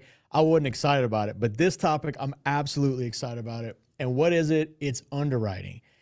For lack of better terms, it's analyzing deals, right? Like how to analyze and underwrite properties. And so I want everybody to do me a favor in the chat. I want you to open it up and say, math is easy, okay? I just want you to type out math is easy, say it out loud to yourself, because just like Coach T, just like Terica was talking a second ago, there is so much mindset that can be applied to everything you do that can be to your benefit, and it can also be to your detriment. And one of the biggest obstacles, because y'all, I teach a lot of people how to underwrite real estate. I mean, it's a lot of people. And the most common issue that people face, and it is not even close, is always, I'm not good at math. Listen, can you add? Can you subtract? Can you do a little bit of division? Okay, multiplication, fine. You can underwrite real estate. All it is just covering those knowledge gaps. And tonight, what we're gonna do is what I call first pass analysis. So I'm going to share my screen, and y'all, we are going to analyze a deal real time. Okay. And what we're going to be using is a tool that we have developed specifically to help you to underwrite things quicker. And this is called the Deal Analyzer. Now, someone's going to ask this question, hey, where do I get this thing? And I will tell you, let me reshare how we're doing this. What I'm going to tell you is that where you can find this is going to be once you get your property challenge ticket at the checkout, there's going to be an option to grab this thing. One of the obstacles that a lot of folks face is going to be, what do I use to calculate? I am very experienced, okay? So I will use a calculator, right? I will use my head when we're doing first pass analysis. What is that? Real estate is a volume game, okay? Meaning that if I want to get under contract for one deal, then I have to find something worth putting a contract on, okay? This means I'm looking at anywhere from 50 to 150 deals before I even get to the point where I'm ready to make an offer. So of all the offers that I get under contract, if I get 5 or 10 under contract, I might close one, maybe 2 if I'm lucky. So if we do that math, we're talking about I'm having to underwrite close to 1,000 deals before we find one that fits what I want to buy. So if you've heard maybe Coach T's story about, look, I bought my first investment property with my tax refund check for $5K, and you're thinking, I don't have those deals in my area, you absolutely do. And I asked Terica, I said, hey, can I just do something live? I did this Wednesday night in one of our communities, and I said, listen, this is not rehearsed. I did not cherry pick a deal. Can we just do it live? Give me a city where someone has said they can't find a deal, y'all. And in 10 minutes, we found and underwrote a very good fix and flip deal. Usually it's a function of not knowing where to look or not looking enough. So some will say quantity. We have to have the volume to be able to find stuff and filter through it. So this deal analyzer, what it does, and we're analyzing a deal, right? We're not talking about the tool. We're going to actually analyze this deal. So it's going to collect information that we're going to capture using Zillow and using a little bit of know-how on our side to basically underwrite a property as a fix and flip or as a, let me zoom out a bit here, as a fix and flip or as a rental. Now, there we go. So where we're going to start, how we're going to source our data, where are we going to get information from? You know, there's a ton of sites where you can look up information. We're going to use Zillow, but if you're looking at commercial stuff, there's LoopNet or Crexi, CREXI.com, depending on what type of stuff you're looking at. If you are a realtor, guess what you can use? The MLS, right? It serves essentially the same purpose, but we're going to use Zillow because everyone can access this, okay? You can log in, you can create an account, it'll save your searches, it'll let you know when new stuff pops up, but we're gonna do that. One thing that I will normally do, and look, I have a deal here that we're gonna look at, but let's just say we wanna find something in Atlanta. What I am gonna do is I am going to abuse the filter system here to find something that I want. I have to pause a second to talk about buy boxes because one of the mistakes that new investors make is that they just look at everything. Like, so you'll say, hey, look, I'm in Atlanta. I want to buy something in Atlanta. Let me look at for sale. All right, boom. Now, how do you know what to find here? How do you know what to filter? I mean, this is hundreds of properties. Where do you even start? This overwhelms me, okay? So what we're going to do is we're going to say, hey, listen, our buy box tonight is we want to buy something less than $150,000. And that requires a renovation that we can get a strong ROI on. I don't want multifamily. I want a single family home. This is specifically what I'm looking for. So what we're going to do, we're going to mess with these filters. Typically what I like to do is I'll start at 20,000 and let's just say we'll put, let's jump it down a bit to 100,000. Okay. I'm going to apply that. And already you're going to see the filter push out all of the initial results that we had. So I'm going to kind of zoom in a bit, but really the thing that I'm using is this panel over here. And what I'm looking for is something that looks like this. I'm looking for something that looks like this, that needs a lot of work, that has a potential for what we call value add, meaning I'm going to come in, I'm going to buy the property, I'm going to renovate it, and then I'm going to be able to sell it or hold it at a higher value as a rental, and I'm going to capitalize on that. This is, you know, Tarek, Coach T had mentioned this last night, but the BRRRR method, BRRRR, okay? Buy, rehab, rent, refinance, repeat. A lot of folks run into this obstacle when they get into investing because in real estate, because they'll say, hey, listen, I have, you know, capital and I have some time and experience. So they get in it, they do the project and it's a success and they're holding it as a rental, but guess what? They didn't buy into equity. So now the capital they invested is stuck in there. We want to get that capital back out. We want to recycle that over and over and over again. And the way you do that is BRRRR investing. When you're talking about, you know, single family, fix and flip, rentals, or, you know, in the multifamily space, we more affectionately call it value add. Okay.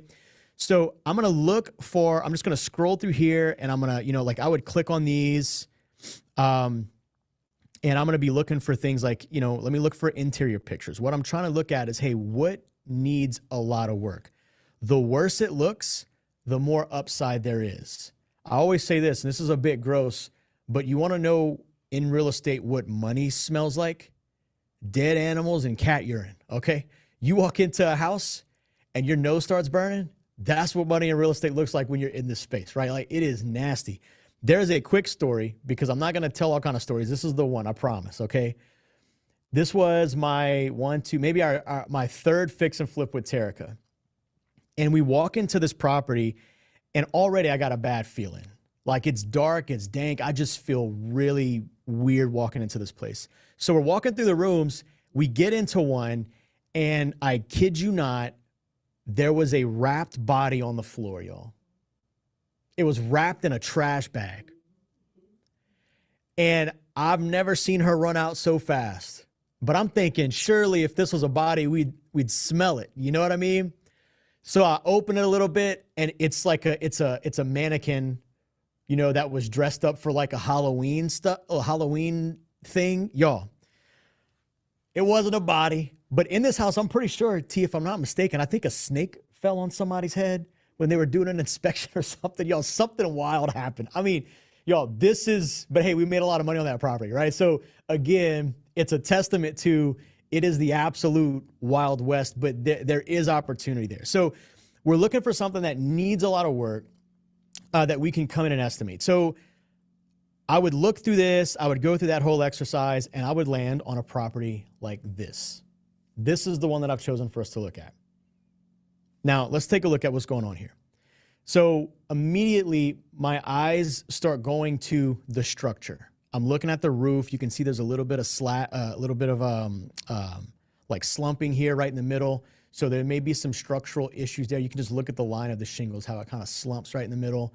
Lots of cosmetic work. All the windows and doors are boarded up because they probably don't have windows and doors on it. Okay. We go inside and what do we see? Y'all, this is a full gut. It is down to the foundation, the studs. There's no fixtures. There's probably no electrical in here. I mean, this thing is tore up. And I look at this and you know what I see? This is the perfect picture right here. Y'all look around and tell me what you see. I'll give y'all a second because this is important. So we see opportunity, potential, but specifically, what do we see? We see land, we see dollar signs. Okay, Rebecca, we see well-maintained homes. Regis said we see a remodel next door. Y'all, look at these houses. These are nice. These are freshly renovated. This is an eyesore. The stuff around it gives me an opportunity to value add, and that's exactly what we're going to do. So a couple more pictures, you know, I mean, this might be a good deal for somebody, okay? So once we have this information, we're going to start filling out our deal analyzer, right? So key information. It's listed at 140, 3-bed, 2-bath, 1,100 square feet.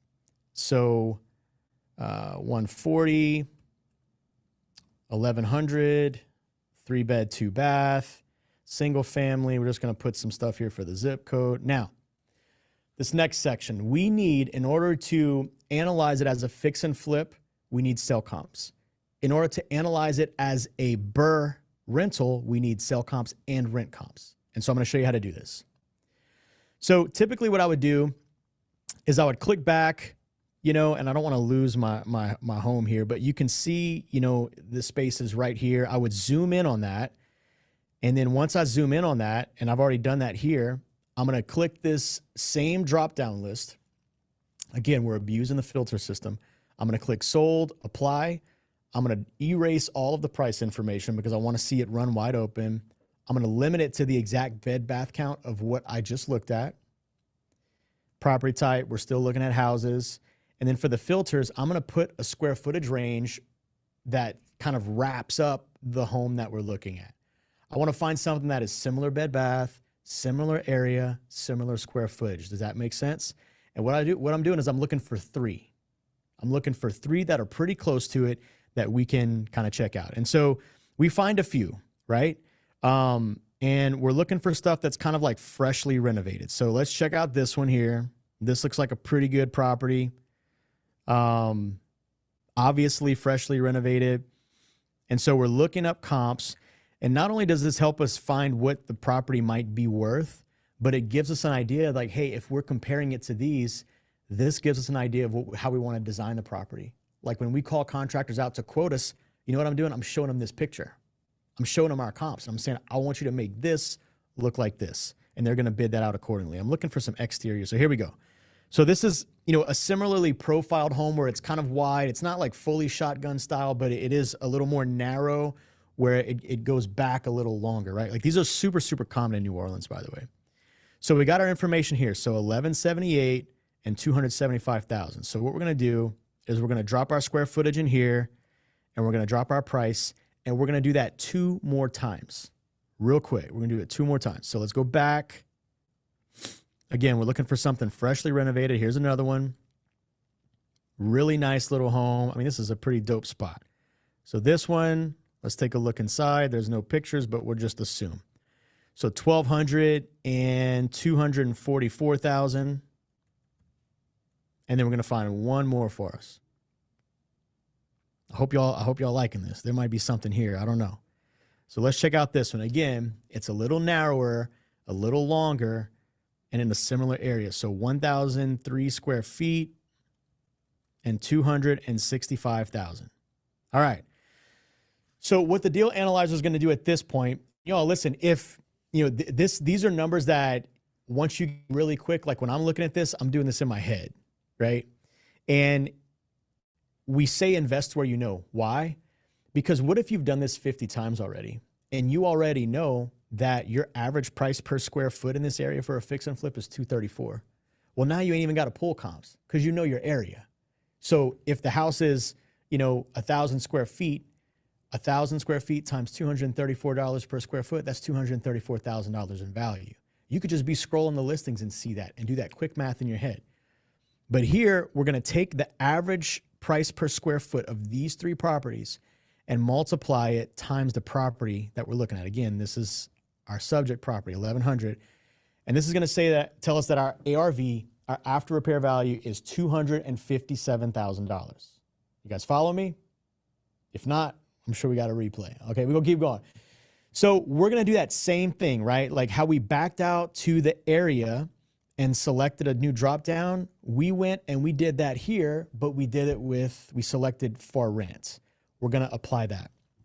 Now, y'all, let me tell you this. Rent comps, they're a little loose, okay? Like, it's like, if hard math is like baking, this is more like just cooking. Like I'm a chef, like I'm doing the Salt Bae, sprinkling the salt down my arm onto the steak. You know what I mean?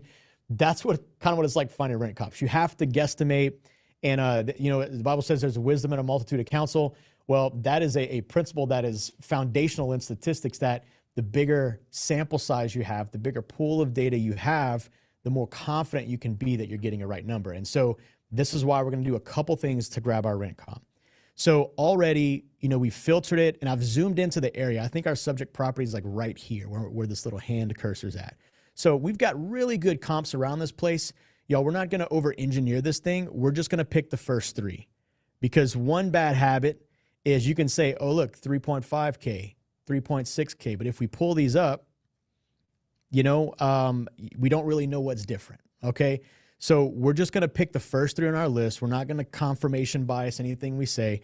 We're just going to pick the first three, apply it, and then we're going to go to our second step for verifying our rent comps. So right here, it's 1,056 square feet and $2,100 per month. So we're just going to add that in, and $2,100. Going to do a couple more here. So this is 1,050 for 3,600. Oh.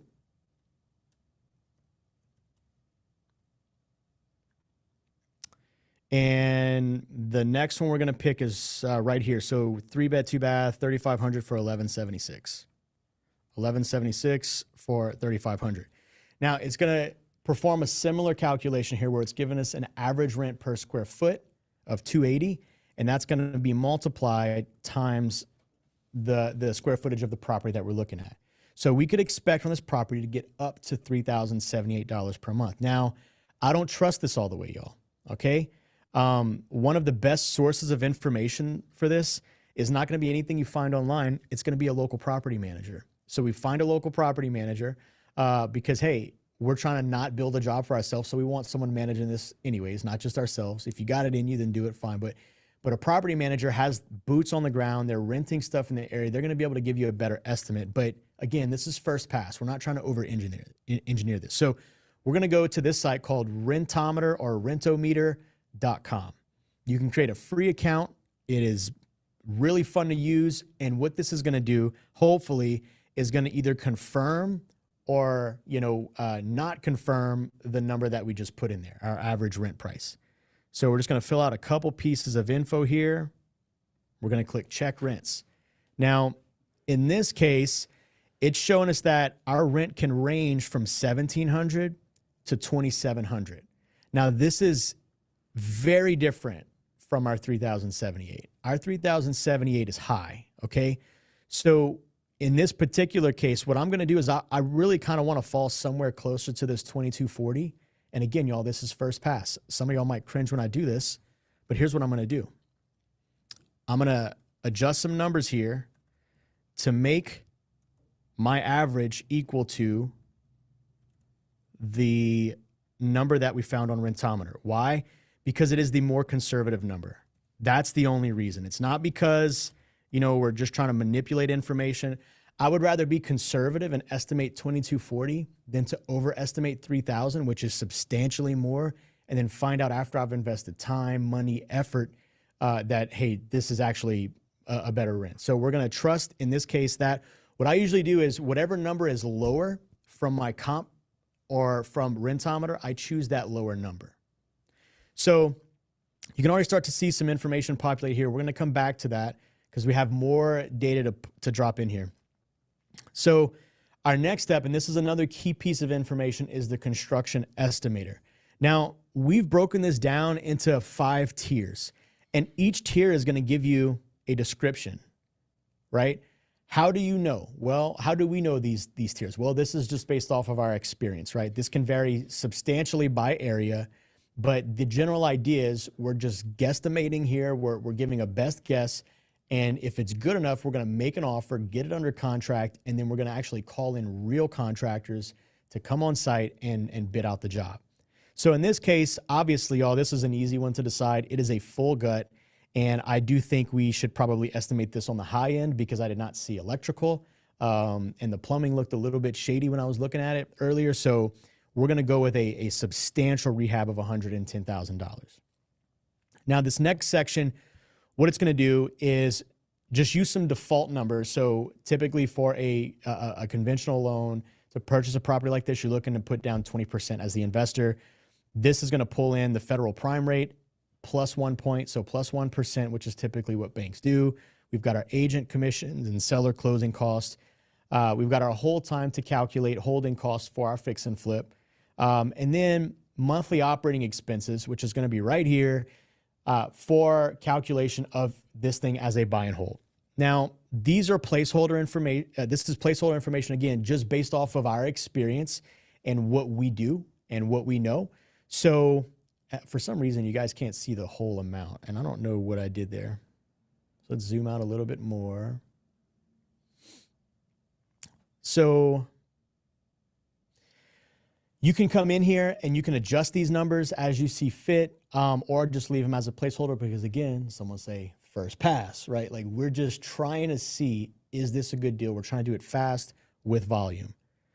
Now, I'm going to zoom in just for a second here because what I want to break down is our output. Now, once you have all this information in, we're going to start getting some profit numbers.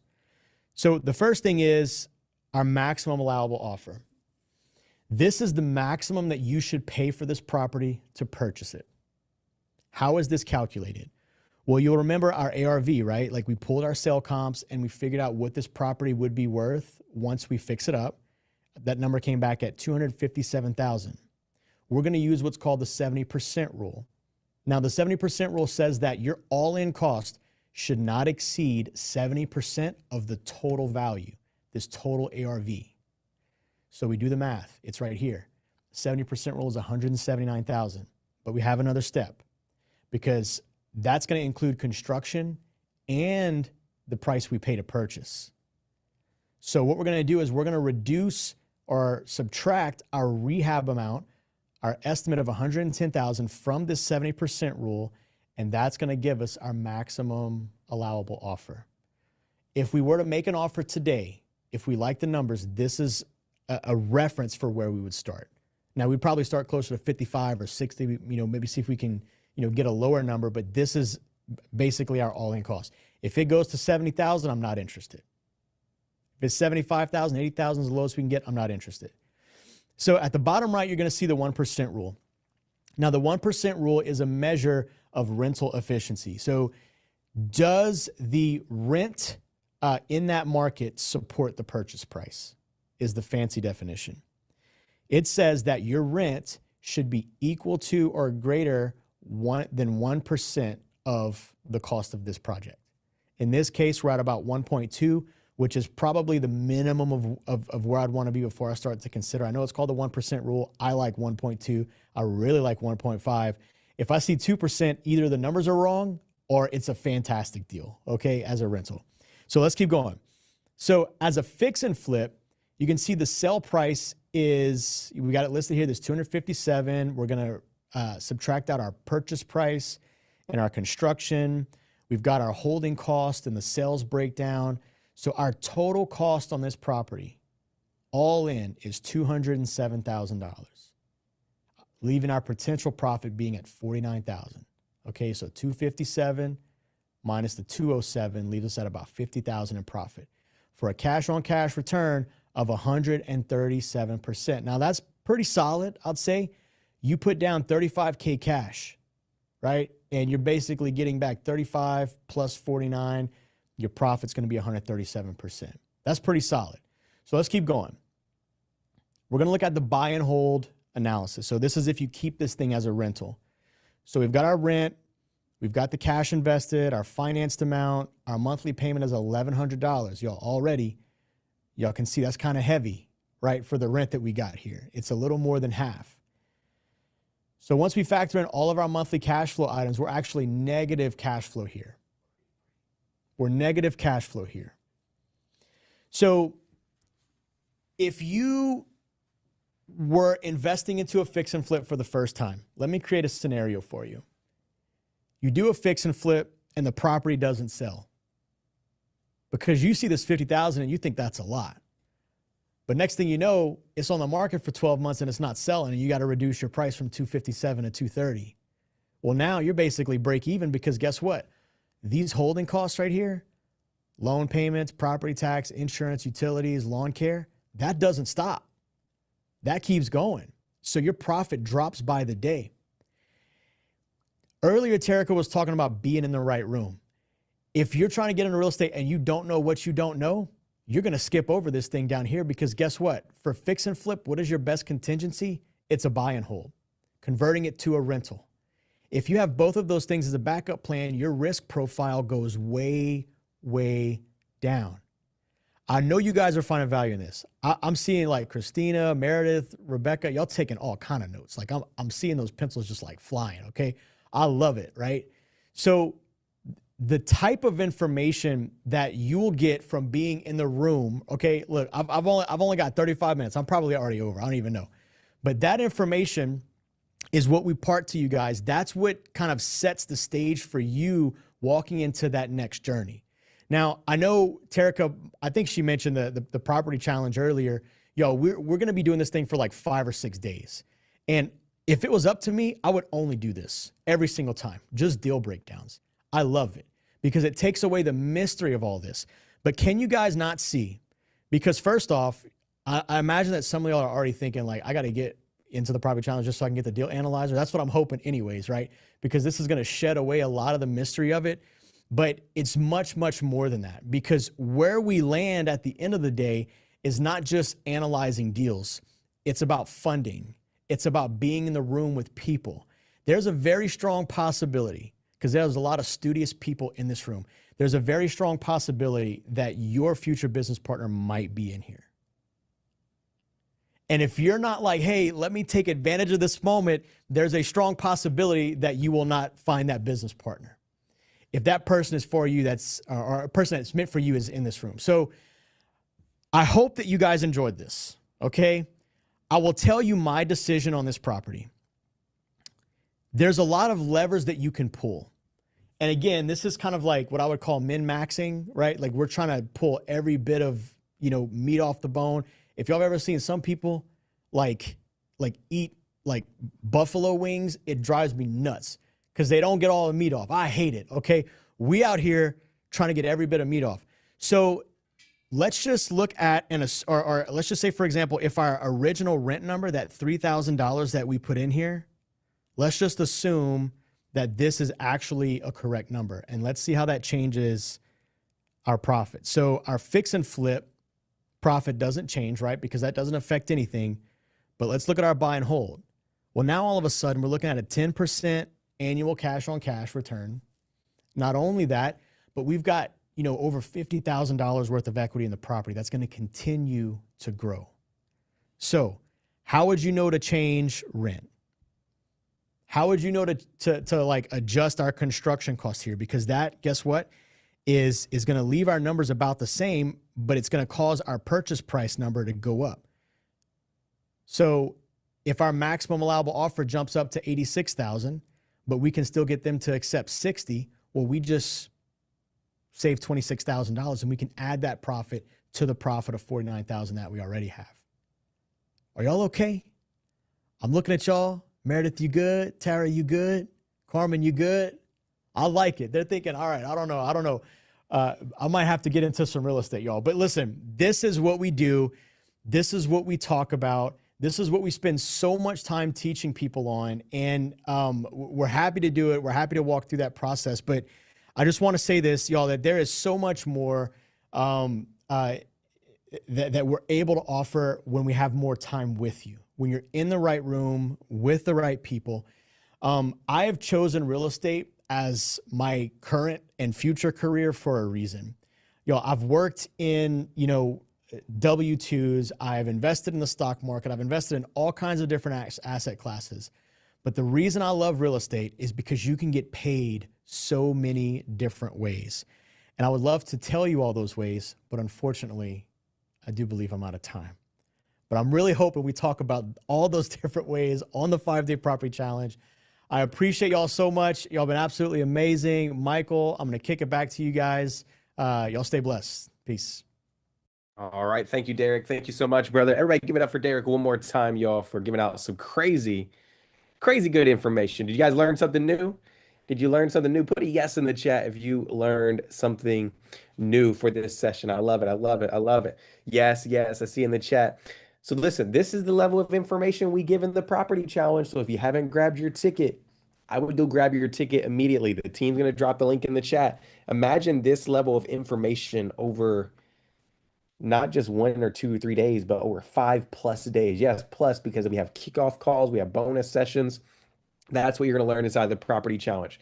So shout out to Delise for jumping in and grabbing a challenge ticket. Marlo grabbed a challenge ticket. Carline got a challenge ticket today. Erica Harding got a challenge ticket today.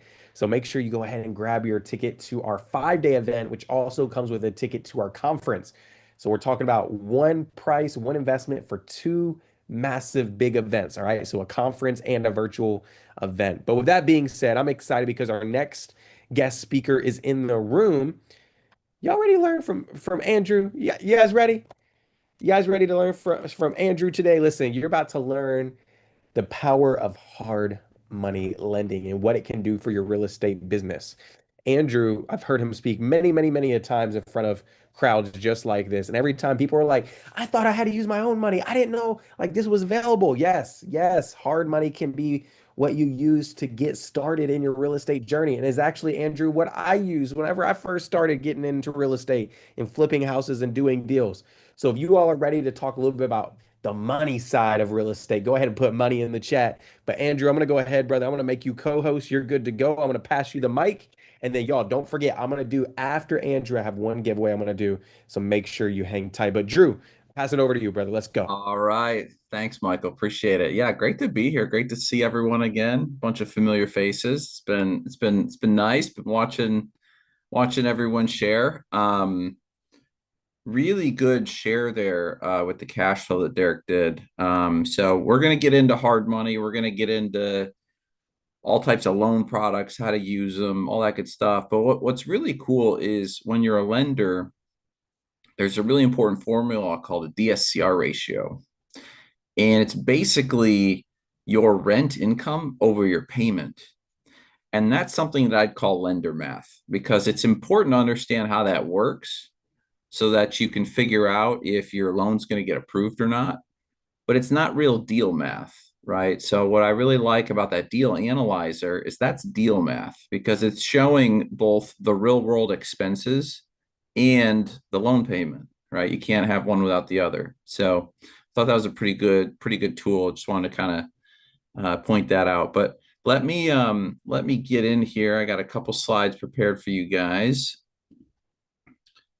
And I believe I'm on. All right. So we're going to talk a little bit about hard money 101.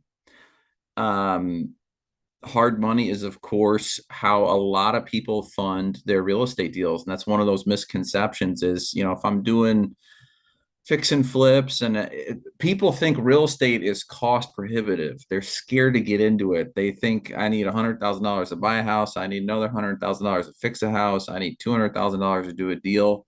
It's these big numbers. It's thought of as cost prohibitive with a high barrier of entry. So I just want to take a minute to break down that myth and say that's not true. You can borrow hard money. You can partner with people for a down payment. You can find scrappy ways to get into deals. You can wholesale houses. There's lots of ways to do deals, which I know we've been covering a lot of strategies over the last 3 days, but I'm here to talk about hard money. Central Lending, our company has been partnered with the TLS group for quite a little while here. We lend in all the red states.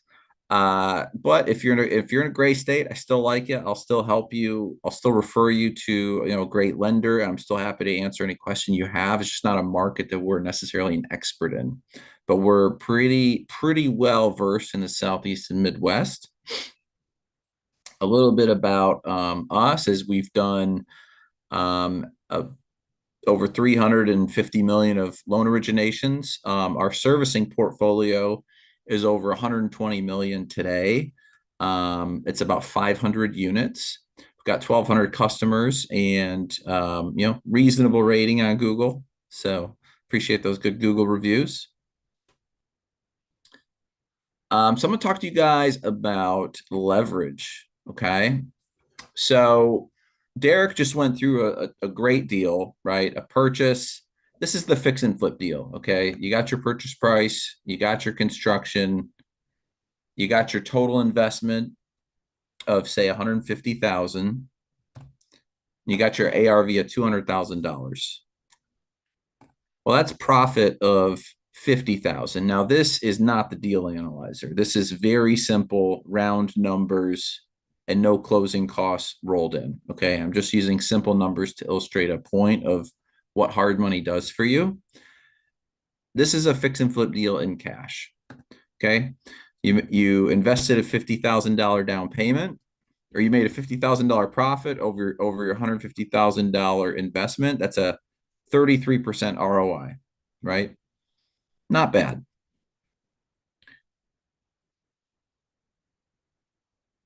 Now, if you're using hard money for a fix and flip, let's look at that same deal. So $100,000 purchase price, 50K rehab budget.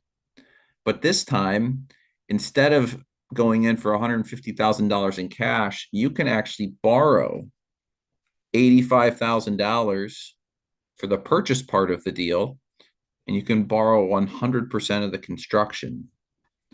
And all you have to do is put in this tiny down payment. I say tiny, $15,000. It's still a significant amount of money. But if you go in with friends and family and you get different seed investors, or you bring on people with experience, listen, if you have a good deal, you're gonna find a way. You're gonna find the money. So this is what the economics look like when you're using leverage. So you get that purchase loan, you get that construction loan. And by the way, it's one loan. I just split it here to show you how it works, because you get that purchase loan on the day of purchase with your down payment, and then that construction loan comes in draws after closing. Okay. Now, if you're borrowing 135,000 and you're putting in 15,000, the same deal is a $40,000 profit because, well, you have to pay your lender something. Okay.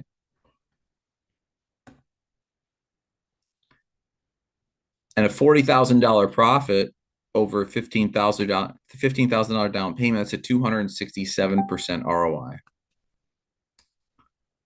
So a lot different than the 33% ROI when you were in all cash.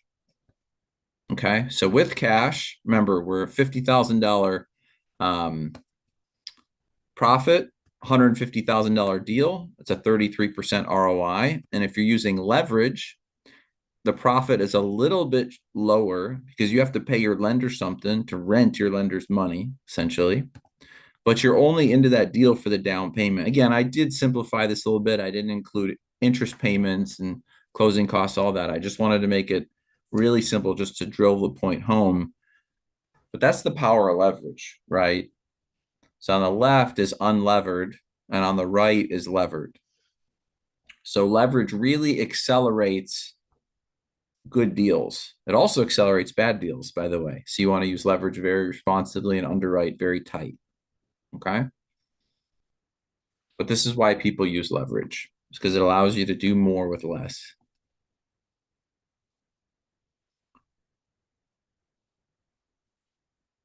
So hard money, unlike a traditional loan. So has anybody here taken out a hard money loan? You guys know what a hard money loan is? You guys have been talking about it. Does anybody have a conventional loan, FHA loan, VA loan? So hard money loan. So unlike calling up your bank and getting an FHA loan or a VA loan or a conventional loan or a USDA loan, unlike a loan with your bank, a hard money loan is not a consumer loan, right? Those are consumer loans, and those are loans that you use to live in the house. That's a consumer purpose. And to get a consumer loan, there's a lot of protections that the government has put into law, a lot of regulation to make sure that you can afford to pay your loan back, right? Makes sense. And that's something, and the regulation got a lot tighter after the financial crisis 2008. So it makes a lot of sense. So the government wants you to be able to afford to pay back your lender. So that's why conventional loans are so tight. And it's because it's a consumer purpose. You're living in the house. Well, hard money is not for consumers. It's not to use the money to live in the house. It's a business to business transaction. It's called a business purpose loan. And because a hard money loan is a business purpose loan, we operate outside the rules and regulations of consumer finance laws.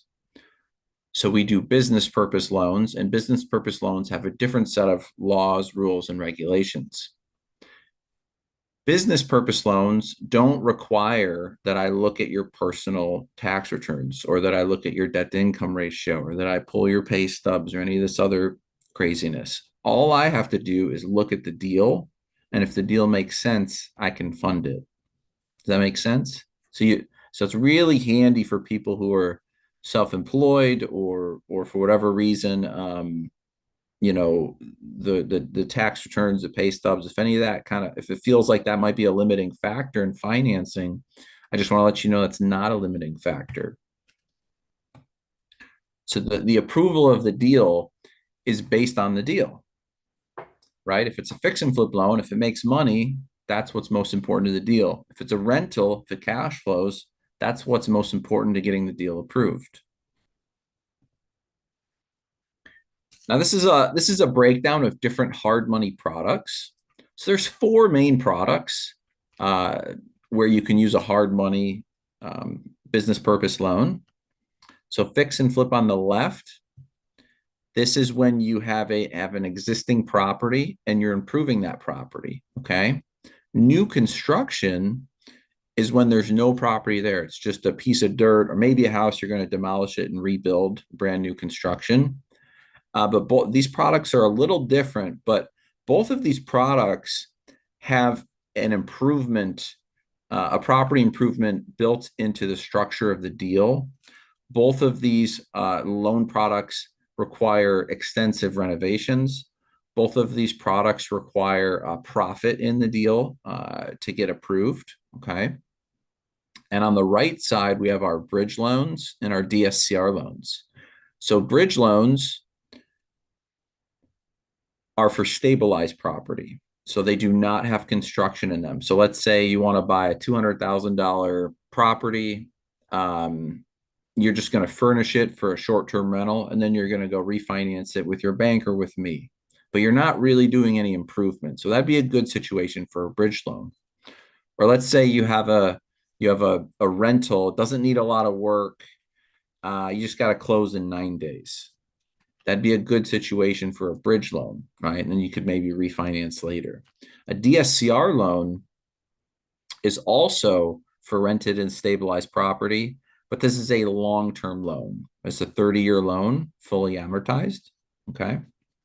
So again, I kind of have these boxes around the shared characteristics of these loan products. So a fix and flip loan and a new construction loan both have to do with improving the property's collateral and with escrowing construction budget. The three products within this blue circle are all considered residential transition loans.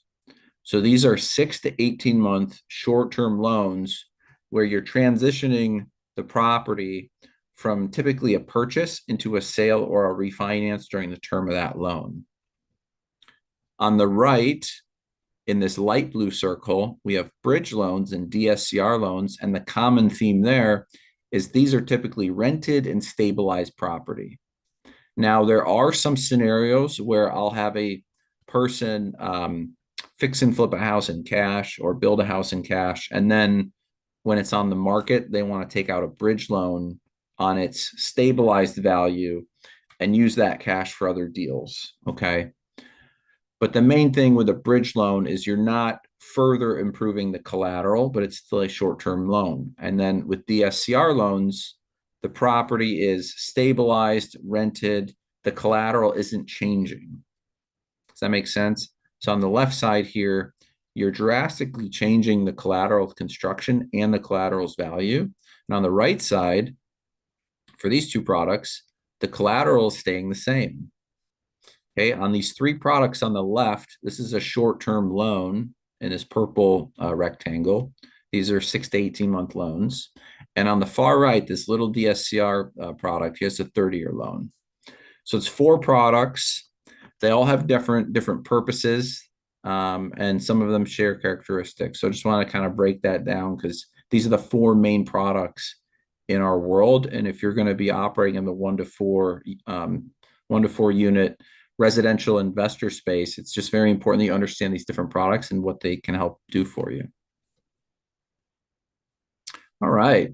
A little bit of terminology in hard money. You'll hear terms like interest only, maturity date. That's when your loan is due. Cash to close. We talked about RTL, DSCR. Loan to value. That's a big one. Points. That's my favorite as your lender, of course. And you have monthly payment. So what we look at as a lender to approve your loan is we look at something called viability ratio. And I want to show you guys the deals that we use viability ratio for. It's these deals in yellow, these deals where you're improving the property, right? We want to see some type of profit in your strategy to make the deal make sense. So we look at something called a viability ratio. So basically we take the as renovated value and we divide it by the total cost. And I want to just say that this is lender math. This isn't deal math. So we look at 1.2 for a fix and flip. So we're looking for a 20% gross profit between the ARV value and your total cost. But let me just make it clear. If your gross profit is 20%, your profit is probably close to 0. So this is too tight for you to actually build your own internal numbers. Really, you should be a 1.25, 1.3 on fix and flip and a 1.3, 1.35 on ground up. But this is sort of bare minimum to approve your loan, but it doesn't necessarily mean this is a good deal. You would actually want something a little more conservative. But let's say your after repair value is $250,000 and your purchase price is 100 and your construction budget is 100. Who can tell me what the viability ratio on that would be, right? 250 divided by 200. 250K value divided by 200K cost. So exactly. So that would be a 1.25. So we would be able to proceed with that deal. We do want to see more profit, We do want to see more profit on ground ups because ground ups take a longer time. They're more complicated. The market can change a lot more drastically.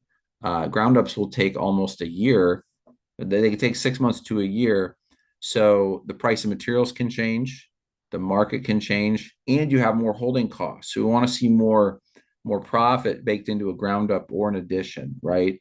If it's a fix and flip and you're going in and replacing the paint, the flooring, the windows, the countertops, appliances, and you're out in 45 days, we can get away with a slightly skinnier deal, okay? On a ground up, we want a fatter deal to compensate for the amount of risk you're taking on.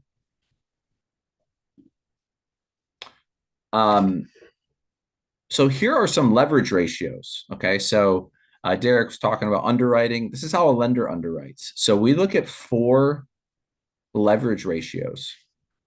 So we look at loan to current cost.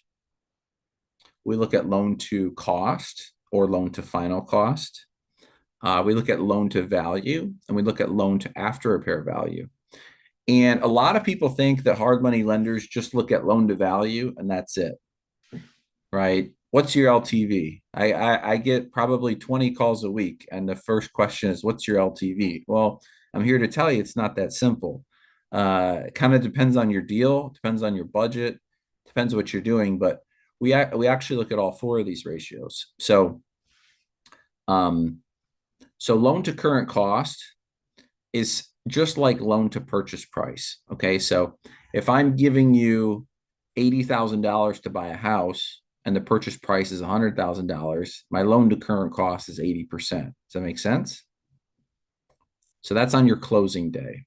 But let's say that property is worth, make the math easy. Let's say that property is worth $160,000 today. You got a screaming deal. Okay, so I'm giving you an $80,000 purchase amount on $160,000 value, but $100,000 purchase price. So my loan to value be 50%. So this could be 80%. This could be 50%.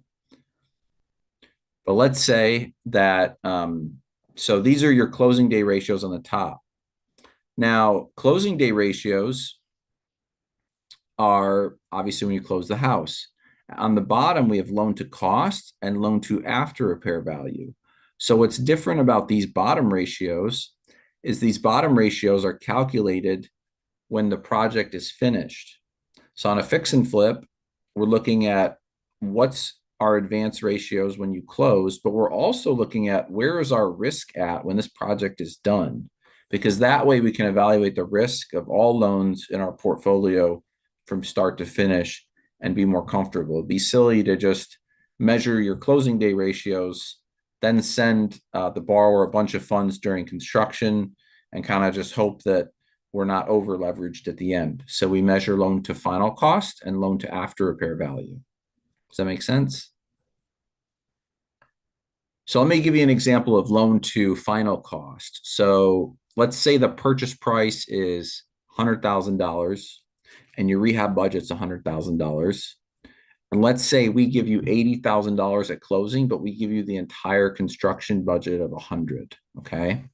So we're giving you a $180,000 loan, fully drawn, fully dispersed, and you're in for 20 grand. Well, my loan to cost, my loan to final cost here is 90%. Does that make sense? I'm in for 180, you're in for 20. It's a $200,000 deal. So my loan to final cost is 90%. But remember, my loan to current cost, or my loan to the closing day cost, or my loan to purchase cost, different lenders have different names for this stuff. This would be 80%. Is this making sense? And then loan to after repair value would be on the fully dispersed loan amount after all draws, so $180,000. Let's say the ARV is $300,000. It'd be the 180 divided by 300. Whoever wants to do the math for me. So do you guys see the pattern here? It's kind of in quadrants. So the top 2 ratios have to do with what's going on the closing day. The bottom 2 ratios have to do with where's our risk at when the project's done. On the left side of the screen, we are measuring our risk against what the borrower's putting in. And on the right side of the screen, we are measuring our risk against the underlying collateral value. Okay.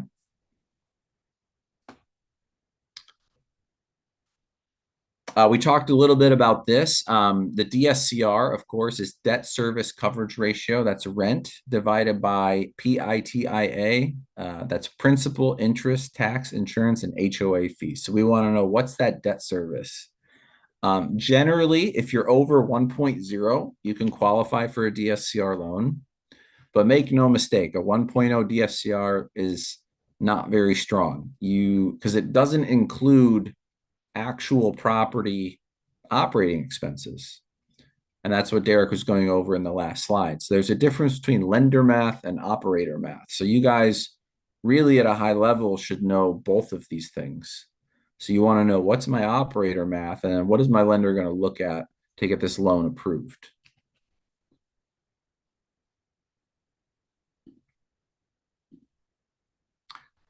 A lot of people ask, what documentation do you need? What paperwork do you need?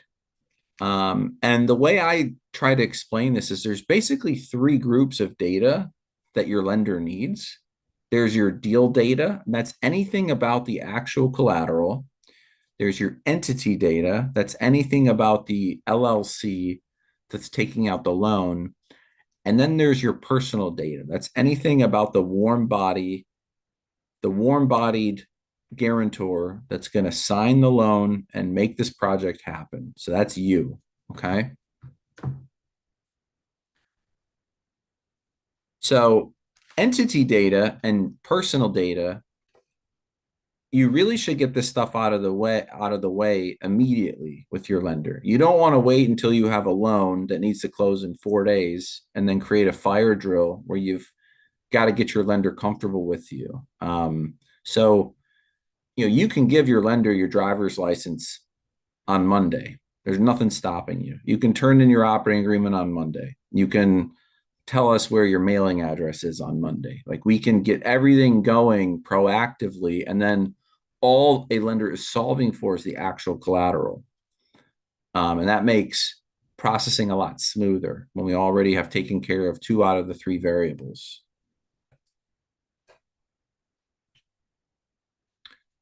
So deal data has to do with, as I said, the collateral itself. Okay, this is your contract to buy the house, your construction budget, title work, property insurance, what's the value of the property, that type of stuff.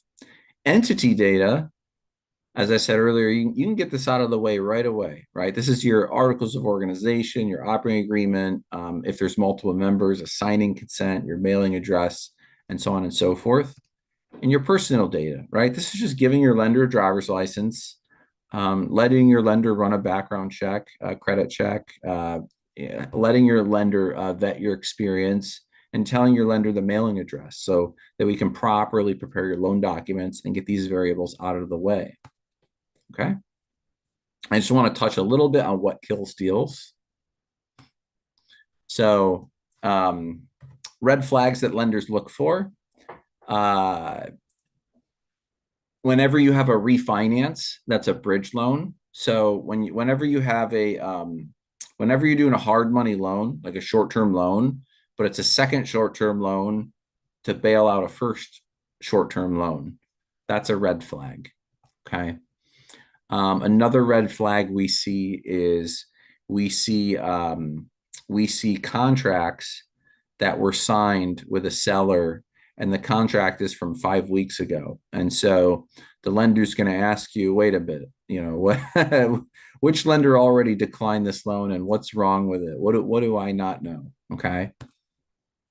Another thing that lenders look at is rapid price appreciation. So let's say there was a sale for $50,000 on the house, and you're buying the house for $150,000 a month later. Okay. Now, this isn't very popular with wholesalers, but I'm just trying to keep it real with you guys. Okay. This one definitely isn't popular with wholesalers. So again, it's okay for wholesalers to make money. We just want to know what's going on. So if a seller's selling a house for $50K and the wholesaler is assigning it to you and you're paying $150K, right? And it's your first deal. We just want to know that you're not getting into trouble. Okay. We want to understand maybe what the seller's motivation is. And is it truly a deeply discounted deal? Or is there something extremely wrong with the property that hasn't been disclosed to you? Like maybe there's a termites or structural issues, or a demo lien on the house, something weird going on, okay? And we don't actually have a cap on assignment fees at Central Lending. We just want to know, what's the story, right? Does the deal make sense? Here's another big red flag. You can buy properties from relatives or from friends. You just have to let your lender know. So lenders see a lot of creative attempts to get larger loans, like people selling houses to their friends or wholesaling deals to themselves to get out of a down payment. That stuff doesn't really work. So if you're trying to do a creative structure, my suggestion would be to be transparent with your lender. Just tell them what's going on, because the good lenders will find out anyway. And then, of course, the entity gymnastics is another red flag. So this is when you've got these LLCs and people are being added and pulled away, and the deal keeps changing every time you look at it. So basically, keep it simple, guys. Buy good deals. If you can explain it in a couple sentences, it's a strong deal. Like, we're gonna find a way to make it work. So I think I got about 5 minutes. You guys can let me know how I'm doing on time. I'm going to rip through mistakes. I'm going to go in a couple of case studies. And actually, the case studies are from this group. So flawed economics. So listening to your realtors comps, your wholesalers comps, do your own comps, please. Your lender is your partner, right? So we're always looked at like the bad guys, but you and me are partners for the next year in this deal, whether we like it or not, right? The wholesaler and the realtor, they're getting a check next week and they're gone to the next deal. You and I are partners for a year. So let's make sure you and I understand property value, and don't listen to the people that are cashing a check with interests that aren't aligned with yours, okay? I've never had to foreclose on someone who had too much cash. So always overestimate the amount of liquidity you need to get through a project. Stuff is going to come up, okay? Definitely choosing the wrong lender for the type of deal. This is more in Florida or in areas with flood zones, so not understanding the FEMA 50/50 rule. Just going to go through a couple of case studies and I'll kick it back. So these are deals in the group. So here's a deal in Louisiana. So this was a 49K purchase, 50K rehab budget, a 155 ARV, and this was a new investor. So we did a loan here of $87,000, and this investor created $55,000 of forced appreciation. And of course, there were some closing costs and fees in there and interest carry, but a pretty decent starter deal. Okay. And we like these deals where the rehab budget is a smaller amount like this, where you're not going to get it over your head or be in a project for too long. Here's a deal in Detroit, 95K purchase, 35K rehab, 155 ARV. We did a loan of 104 here. Now, in this scenario, our ARV was more conservative than our borrowers. I think they disagreed with us. They probably thought it was worth more than this. And that's probably why they proceeded here, because these numbers are pretty tight. And another deal in Detroit. So 133 purchase, 2K rehab budget, 195 ARV, a new investor. So we really like new investors having that 30K reno budget, right? You can get in there, get out, not take on too much risk, and start building your track record from there. So just want to leave you guys with a special offer. If you shoot the QR code, you'll be tagged with the TLS group, and the TLS group is eligible for a special offer.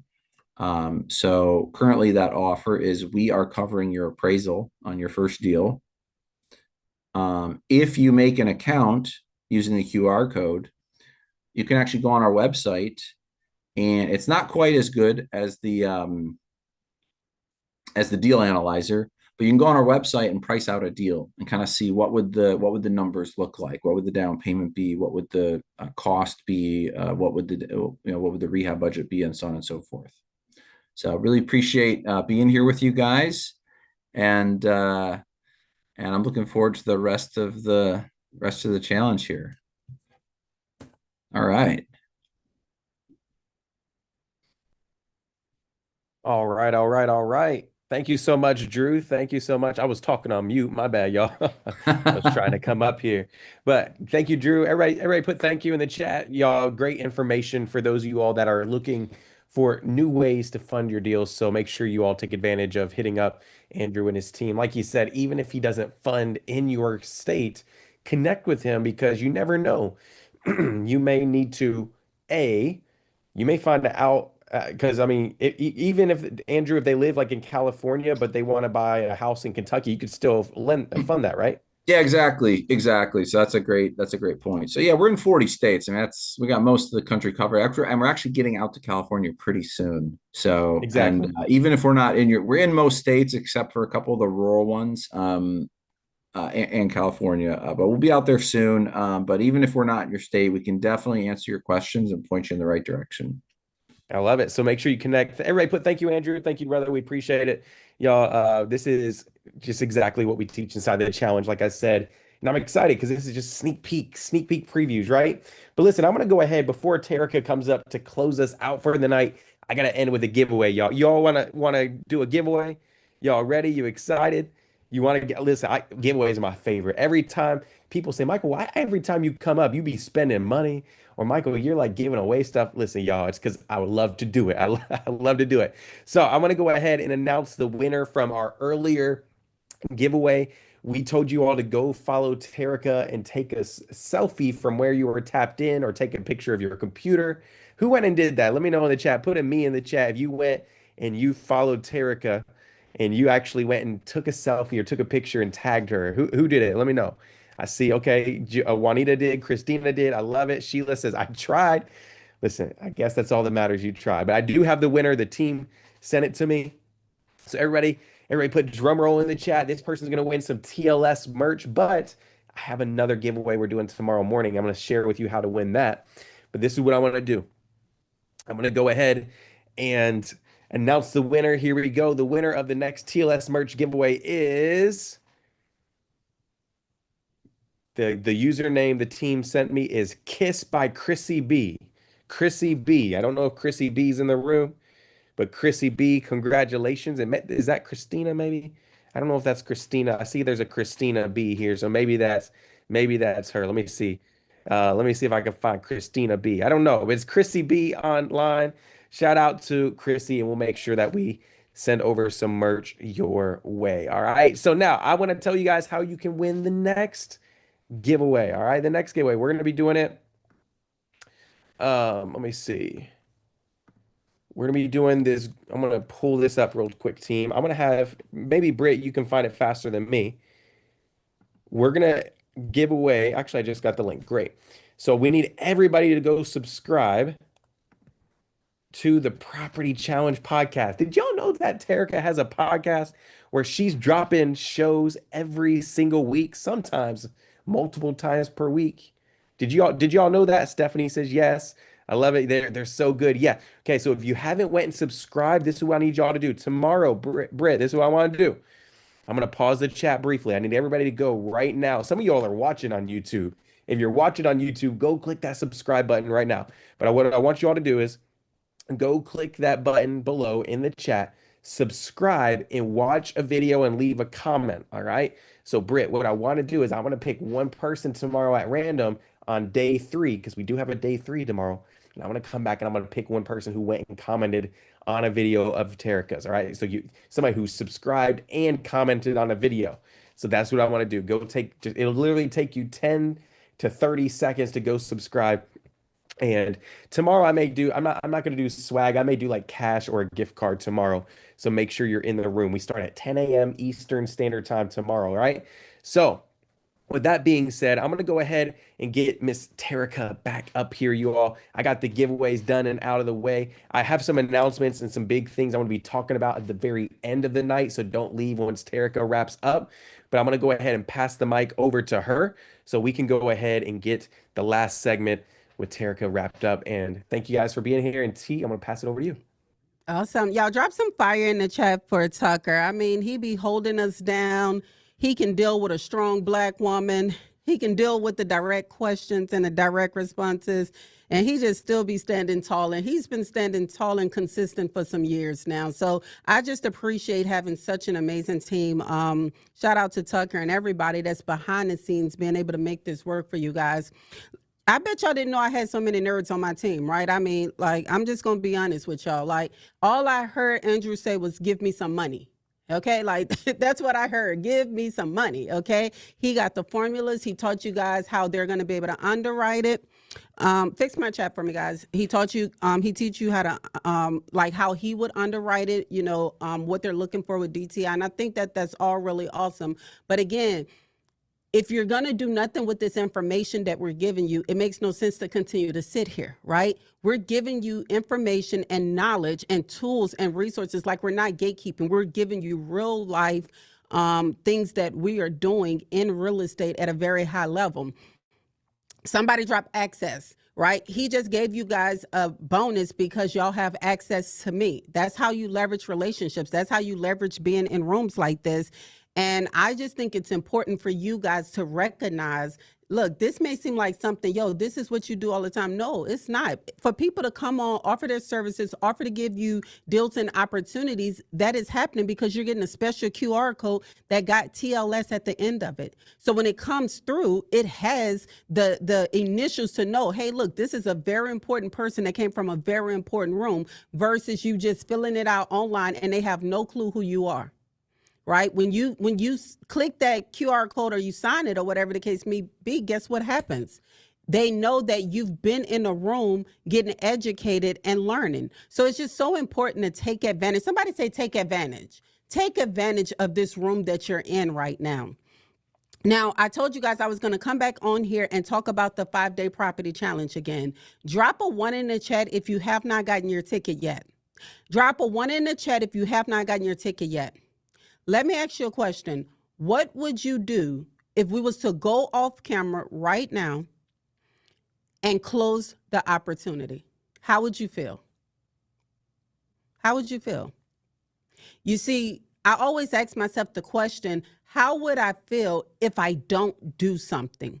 Like, am I going to feel like, dang, I should have did this and miss out on the opportunity? Like, what is going to be that feeling? And so when I say the power of the rooms and getting into the rooms, I'm not saying this lightly. I'm not saying this because you need to be convinced. I'm telling you, we can solve a problem that you have. How many of you have a problem that needs to be solved? How many of you are willing to pay for that problem to get solved? Right? So I'm going to go through the same exact slides that I went through last night, and I'm going to talk to you again, just like I talked to you last night. And it's simple. If we can solve your problem, then join. If we cannot solve your problem, then don't join. If you're expecting some sort of discount at the end or some type of fast action pass, you can forget it. You can forget it. That is not happening. Why? Because I know the value that's going to be in this room for 5 days, and I'm not discounting, I'm not discrediting it, right? For my birthday, I did a very unique offer that was very special. And when I tell you they sold that thing out, they sold it out. And I made, you know what I'm saying? Like, for me, I like doing things like that because I'm a natural giver, but I also like to take advantage of the opportunity when it's right before my face. So if you're one that's like, oh my goodness, I wish I would have gotten in on a deal, this is your time to make up for it, okay? So what is the property challenge, right? For those of you who don't know, this is a virtual 5-day event that I host twice a year. This is the last time I'm hosting it this year, and I mean it with all sincerity. I'm not doing another 5-day property challenge this year, period, okay? It is June 8th through the 12th. How many of you on here have attended the 5-day challenge before? Anybody that's on here that's attended, they can tell you for their own selves, their own reasons, how powerful it was and how it changed their life. And you should also ask the question, dang, if they joined the 5-day property challenge and they went through it and they're still in this room, what am I even doing? Right? There's a reason why they continue to show up and come back, right? And so the 5-day property challenge, we're hosting it June 8th through the 12th. I am excited about this challenge. I'm excited about the people that's going to come through the doors with this challenge. This challenge is here to solve the problem for you. All the scattered information that you have, all the pieces you're trying to put together, this is what the 5-day property challenge does for you. It solves the problem that you have. Right now in the chat, drop the problem that you need solved in real estate right now. Drop the problem that you need solved. Because the truth of the matter is, I understand that we all have problems that need to be solved. Can y'all please adjust my slides? Right? We all have problems that we need to have solved. Like, for instance, I am going to an event where I have a problem that I need to get solved, right? We're going to probably need some type of bridge capital. And because I'm in a room with investors that invest at a very high level, I want to be able to use the resources that they have, because I believe that I'm going to get a better discount. I believe that it's going to be a lot easier for me. And I believe when I attach their name to my name, because they may not know Terica Lynn Smith's name, that is going to solve the problem for me. Okay. So that's how I leverage my relationships. That's how I leverage opportunities. So when you look at it and you say, okay, why did I create the 5-day property challenge? Well, it's simple. Because there's people out there with scattered information and still confused. There's people out there that's wanting to get started with real estate investing and they're sitting on the sideline. So I created a room of real estate investors. Does not matter if you are a launcher where you own 0 to 4 doors, or if you are a builder, you own 5 to 20 doors, or you're a Titan, you own 20 plus doors. This is a room where you're able to get the problem solved that you need. And what we do is we take these 5 days and we curate it in regards to the best roadmap where you choose which path you want to follow. Because again, I told you guys that real estate is not a one size fit all. Real estate is I need to pick what season I'm in and do exactly what I came to do during that time. I created it because there were so many ambitious people that did not know where to go to get their problem solved. So whenever you say get in a room, this is a room you can get in, because this is how we're able to solve a problem, right? I would say when you understand what we're going to do in 5 days, you start understanding things different. So on day 1, we're going to talk about the mindset of a real estate investor. Now, the challenge begins with the mindset, because fear, scarcity, confusion, investing decisions, a lot of that can become very overwhelming. And at times, if you don't have the right coach walking on side of you, it can become intimidating and it can cause you to remain stuck.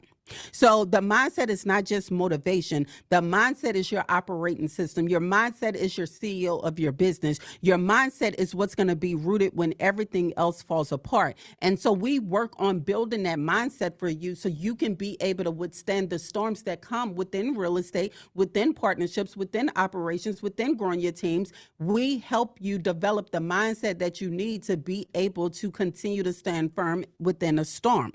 So when I say I'm not here to entertain you, right? Information that is given to you and you've done nothing with, I have entertained you. Information that I have given you that you are doing something with, I have educated you. I am here to educate. I'm here to solve a problem that you have. That's it, right? You have a problem, I should have an answer. That's the way it goes, okay? So once your mindset starts shifting, guys, we move into day 2, which is the underwriting process, right? Using OPM, underwriting like pros. Wouldn't you like to have a deep dive from my team about what Drew was really talking about? Like, what? Don't you wish we had more time to be able to dive deep into the numbers of what Drew was explaining to you guys? Like, drop a yes in the chat if you was like, bruh, that was so fresh. What Derek did, the live reps, oh my gosh, I can use that. I can imagine myself doing reps on the live. Like, how many of you would love that calculator he was using? Just put me in the chat right now. The calculator alone is worth the value. Him being able to utilize tools that we use in the actual room, that's valuable, right? And so whenever you when you're learning about OPM and you're learning how to underwrite like pros, well, that's going to require you to have a certain level of trust. It's going to require you to know numbers. It's going to require you to have clarity. There's nobody that's going to allow you to use their money if you don't know what you're going to do with it. So a lot of people like to go around talking about OPM, OPM. Well, guess what? You'll never get my OPM because you don't have a clear roadmap. Right? If I say to you, hey, this is the type of deal I'm looking for, and you don't have it, I'm not giving you the money for it. If I feel like you're not confident in your numbers, I'm not giving you the money for it. If I feel you got some type of weirdness going on, you're not getting no money from me.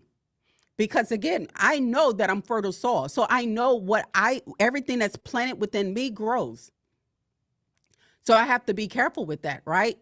And so private money will always follow a clear roadmap. When you're looking to get capital, it will always follow a clear roadmap. You cannot come before investors without a clear roadmap because they will hurt your feelings, because your feelings are all tied up into the time you spent to find this deal to present it to investors. They will say, no, it's not clear enough. You don't have enough resources. How many of you watch Shark Tank? Put me in the chat. A lot of people think that the sharks are so ruthless, but the truth of the matter is you need that type of business advice. I would love to be in a room where people are sharpening me, telling me my evaluation may be too high. I would love to be able to come back an evaluation with a shark and be able to say, no, this is why this property is worth this much, and this is why I'm asking for this amount of equity. And if you don't want to come in on a deal, then I'll find somebody else. Some of us are so used to people throwing a rock and hiding their hands, but some of you need to be in a room where the rocks are being thrown because you need to be hit upside your head. You need to be told the truth. That's the truth. Right? And so, when you start seeing it from that perspective, right? From like, oh, okay, investors like clarity, like they like a clear roadmap. They like to be able to be a part of the path that you're headed, but they just got to know exactly where you're headed, then cool. So I want to keep on going. So let's talk about the deal analyzer tool. How many of you like that? How many of you like the deal analyzer tool that Derek was using? How many of you would love to get that? So what I'm doing is I am giving this with the titanium ticket holders, okay? If you are a titanium ticket holder and you purchase titanium tonight, we have 4 different ticket tiers. You purchase titanium tonight, you will get the deal analyzer tool, so you'll be ready for the 5-day property challenge. We'll also use this deal analyzer tool in person here in our studios with you if you're able to fly down with you here in the room so you can learn how to use the calculator in person, right? This is good whenever you are feeling intimidated with numbers, right? When you are new, a deal can feel very intimidated. A tool like this helps you organize the numbers. It helps you underwrite so you're not just guessing. The deal analyzer helps you look at income, expenses, profit, equity, and whether a deal deserves your attention or not. How many of you would love this resource? Just put me in the chat. And then we go deeper into formulas, right? When we go deeper into formulas, we're going to master those things, okay? We're going to master the formulas because formulas protects investors from emotional decisions. Oh, it's so beautiful. Oh my gosh, I remember I love this house. And no, let's look at these numbers. Let's see what these numbers are hitting for. Let's see if these numbers work, because I need to be able to make a sound investment. I need to be able to make a financial investment, okay? And so formulas are not there to scare you, right? I know y'all heard D running some formulas. They're not here to scare you. Formulas are here to protect you. You need to understand profit. You need to understand cash flow. How many of you say, yes, I need to understand equity, Coach T? I need to understand ROI, Coach T. I need to understand cash on cash, Coach T. I need to understand debt services, Coach T. I need to understand my all-in costs, Coach T. Yeah, that's what I need. That's what I need to learn in the room. On day 3, I need to learn this. This right here, this separates you in the market because you're not afraid of numbers anymore. You're now mastering the formulas and understanding that this deal may deserve your attention and or it may not. And when we talk about formulas, we also have to talk about the project cost because that's a part of the formulas. Now, a lot of times people don't know where to start with project costing guide because they don't have this guide. But here for titanium, you get this price costing guide, and it allows you to be able to estimate what the potential cost of renovations would be able to cost you. How many of you would love the project costing guide? This really helps a lot of people. Many investors lose money because they underestimate how much a project actually costs. So for those of you who saying, hey, I have not gotten my ticket yet, go click the link. My team is dropping the link right now. I'm still going to talk and be going through this. But if you know you was on here yesterday and you're like, hey, I need to get in this room. Coach T said there ain't no discounts at the end. When tomorrow comes, it's over. It's the end of it. It's the end of the summit, right? So I need to get my ticket. Get your ticket while there's still room to get in the room, right? So whenever you starting in real estate as a new investor and even an experienced investor, right? You often look at the property and say, oh, it may need a little work, but a little work can become a lot of money if you don't know how to price it. I remember looking at a property. In fact, I can just tell you about the recent one, right? I got a phone call. My daughter was helping some of our friends, and so they wanted me to come put my eyes on a property before they put a contract in. Where immediately, because I got seasoned eyes, and I've been doing this a long time, not that I know everything, guys. I'm still a student as well, okay? I still pay to learn. But I went to this property, and because I do have seasoned eyes, I noticed so many things that a new real estate agent would never notice. One, I noticed that the house recently flooded that was not disclosed on the property disclosure. Two, I noticed that the seller put hardy board on top of the dormers that's on top of the roof, where you're not supposed to put that. You're supposed to put siding. Right? I noticed that the windows are single panel. So that means that if a rock comes through that window, it don't have a second window to stop it from shattering. So it's not shatterproof. That means that if it goes through, a glass can pop out, burst, and it can actually stab you and or hurt you, right? Another thing that I noticed inside of this property was that there was some work done that was not completed, but they painted over it as if it was done. I also noticed when I was standing upstairs, when I started looking downstairs, that there looked like there seemed to be a little mildew, maybe mold seeping out of the cracks. And once I investigated a little more, I seen that there was some water that intruded inside of the property, and they never changed the sheetrock. So I was able to go through all of this stuff with my clients, and then I noticed a crack over the window, which told me that maybe there's some foundation issues. And so when I contacted the realtor, because she didn't put the new updated findings on the property disclosure statement, she stated that the sellers removed 2 trees. But just because they removed 2 trees don't mean that the property was don't mean that they fixed the foundation issue with the property. So I wanted to know, once you remove those 2 trees, because it did cause the property foundation to shift and it's on the slab, what do you do next? Did I just lose y'all? Or did I go into the coaching bag? Right? That's what it's like, okay? So the project costing guide helps you think through the repairs. It helps you with the material. And guess what? Being inside of the circle of investors, that right there allows you to be able to submit deals to me and D and be able to discuss if it's a good deal, if it's not a good deal. We only base not a good deal, and if it's a good deal, based off of numbers, not how we feel. We don't care about your areas or anything like that. You got to do that yourself.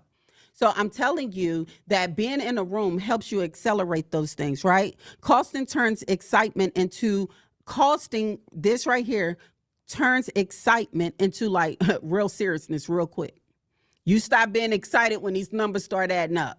They start giving you a haircut. You like, look, I don't know if I like this deal no more. I was so excited. Susie Q had her bedroom picked out, right? If you don't know your project cost, you don't know your profit. If you do not know your project cost, you do not know your profit. It's the truth. So whatever you do with that, that's going to be on you. Day 4, we're finding deals fast, right? Finding deals is not something we do randomly.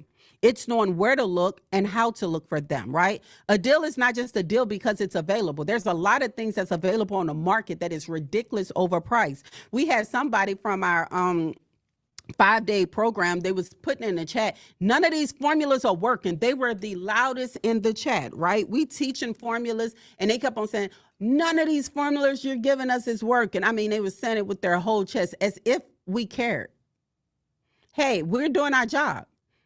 Why are you mad that these formulas are not working?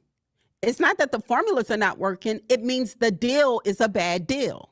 So go on ahead, Harry Sue, and go invest in it since your chest is out and you feel like the formulas are not working. But they are meant to protect you, right? So when we're finding deals, and look, speed matters. Speed matters in real estate. And when you have enough repetition up under your belt, you're able to be lightning fast on these deals. A deal is not just going to be a deal because it's on the market. It becomes a deal when the numbers are right, when the condition is clear, when the strategy is clear, when the exit plan makes sense. That's when it's a deal. Every time I buy a property, of course, I make an altar and declare it for the Lord. But I also, listen to me, I also make sure I know what the exit is before I close on it. Is it a fix and flip? Is it a buy and hold? Is it multifamily? Like, what am I going to do with this property? I want to know, right? And then on day 5, we're going to help you build your team and your system. How many of you would love to be able to build your team and your system, right? You cannot scale chaos. You cannot scale your saved videos. You can't scale those things. You scale a system. You scale a roadmap. You scale processes and procedures. And so when you're looking at this and you're like, okay, man, I really could use this. Well, guess what? By the end of day 5, you'll have systems, you'll have a team blueprint, and you'll be operating like a CEO that wants to and knows how to grow in confidence. Somebody drop CEO in the chat. We're going to teach you about your entities and how to set up entities. Some of y'all need to go ahead and start picking out your company names right now. What are you going to call your real estate company, right? Make it special. Make it sentimental for you. Like, make it where it's like, hey, this is, Prosperity Place 123. Okay, like, what is it going to be for you? You can name your entity whatever you want. But again, like, start taking that moment now. You can start alone, but let me tell you this, you can't scale alone.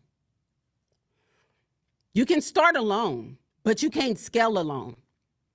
So that's why being in a room like this allows you to be able to leverage the others, right?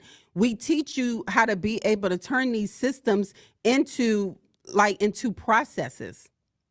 Right? Processes are very important, especially to me, because I like to know what takes place next. I got this property management company we own, and I have great staff there, right? But for whatever reason, I have one that when I'm not there, she don't follow the rules. And then the other team start getting upset. What does that mean? Well, you can allow someone on your team to mess up and interrupt your company's morale, or you can get inside and fix it, right? That's what I do with her. Hey, you do this again, we love you, but you out, right? We love you, but you out. Look how amazing that is. Only one person put in their name, their entity name. You see how y'all not listening already? That right there was a coaching moment. One person out of almost 200 people understood the assignment. What are we doing? Are we tired? No, we can't be tired. You haven't even gotten started yet. You haven't even scratched the surface yet. Like, I'm not even trying to be funny. You haven't even scratched the surface yet to be tired. Okay? We got some work to do in this room. So what I love to do is talk about the challenge versus being self-taught, right? A lot of the things we think we can do on our own, but then you also got the things where it's like, okay, maybe I'm not doing this right.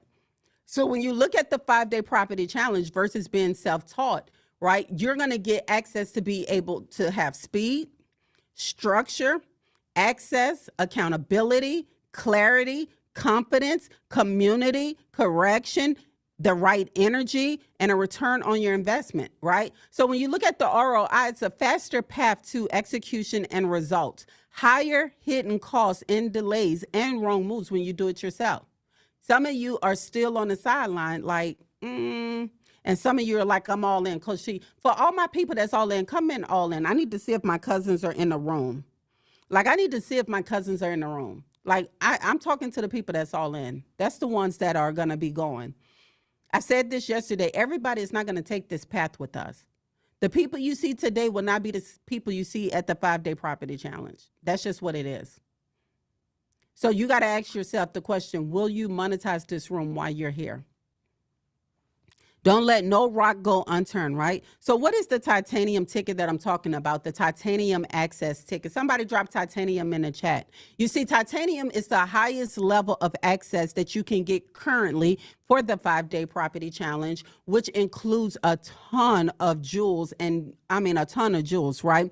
And so titanium is positioned at the highest level because of its proximity. That's the truth. It is positioned as the top because of its proximity. Titanium is for the person who says, I don't just want to watch. I don't just want to be on the sidelines. I need to be there, close in the action. I need to ask questions. I need proximity. I need to be in the room. If that is you, put me in the chat. You see, titanium is where you're going to leverage your room. Titanium, you're going to leverage the room that you're in. You're going to leverage the relationships. You're going to leverage your proximity. That's what titanium is. Let me show you what titanium includes, right? Look at this. It's stacked heavy, right? Titanium includes the highest level of access, the training, and the proximity, and all of the bonus, right? So you get 5 days of virtual training. That's the 5-day challenge. You get the bonus training with specialty guests. You get access to the private challenge only community. You get the exclusive workbook. You get the Telegram group. You get the virtual networking night. You get to ask me questions during you get to ask me questions before the actual challenge starts. And you also going to get a private dinner with me and my team in PC Live 2026. Okay. So let's talk about that more, right? So I'm giving you guys a titanium conference ticket to my conference in Atlanta, Georgia. This is going to take place in July. I'm also going to give you my 50-state tax sale playbook. Okay. I'm going to participate. You're going to participate in our house giveaway with the titanium ticket and all the other ticket tiers, right? You're going to get the investor swag and you're going to get the developers board game. How many of you say I'm working on it right now, Coach T? I see titanium. I see all the tiers right now. I appreciate you for understanding. I'm getting my ticket right now. Just put me in the chat. So then, you know, we have the 5-day property challenge, because I want to break this down so you guys can see it, okay? We got the 5-day property challenge, okay? This right here is the promise. 5 days, one roadmap, a room full of people learning how to think, how to analyze, how to scale, and how to move like investors. This is where you stop guessing. This is where you stop piecing random information together and you start following the process. You start following the route, right? This is the thing. This is bigger. This challenge is bigger than just connecting you to people. This is your ownership moment. This is your ownership moment, right? What I love about this is I get to partner with Habitat for Humanity. So guys, guess what I do? Okay, I didn't share this yesterday, but I'll share it today. I've been sitting on the board of Habitat for Humanity for years now. And what a lot of you do not know is Habitat for Humanity provides housing for single mothers with children, right? And so last year, whenever I give a house away, I also give to Habitat for Humanity over $10,000 just to be able for them to build the home for the women that are single families. And so this ticket right here includes you being able to win an investment property that's valued at $30,000, that's going to need repairs, that's going to allow you to work with my banks. Can you imagine being told yes by my bank? Can you imagine working with my contractors? Can you imagine working with my team? Can you imagine? So this one ticket, whether you spend 97, like it doesn't matter, 197, 297, 497, 997, you are entered to win a house. All of the circle of investors, right? You guys, if you did not come in cycle 9, you have to enter to win a house. You enter to win a house, cycle 9.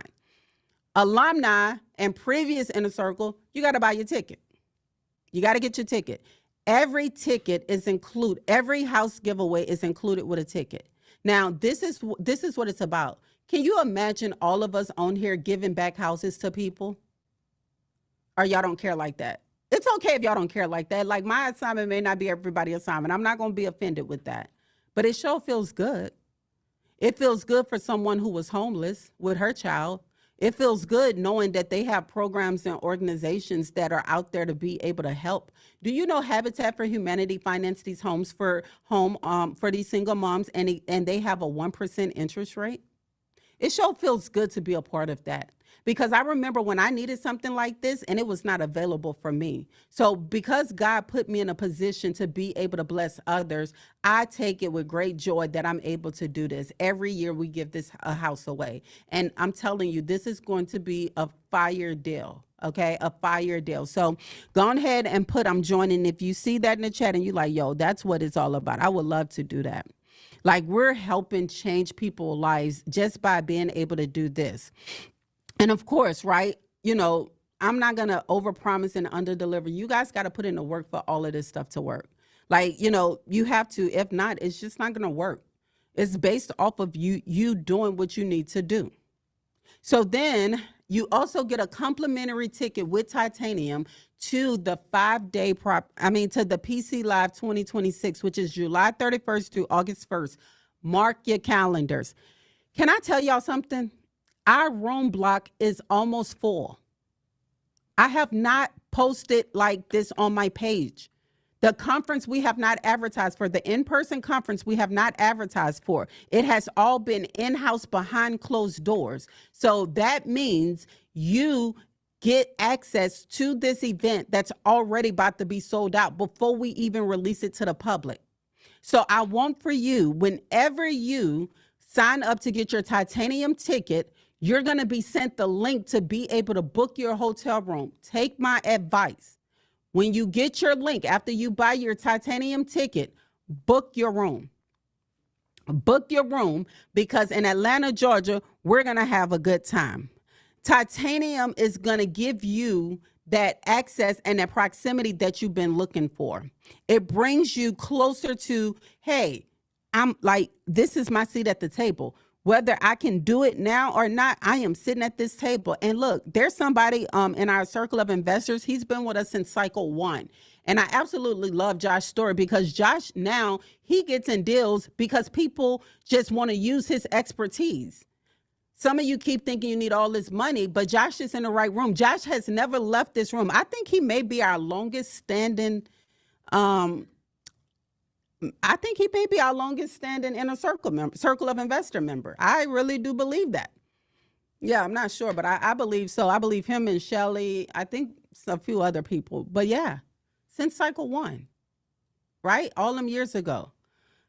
So yes, this requires you to travel and be in another room, but wouldn't that be fire? So 3 events for the price of 1?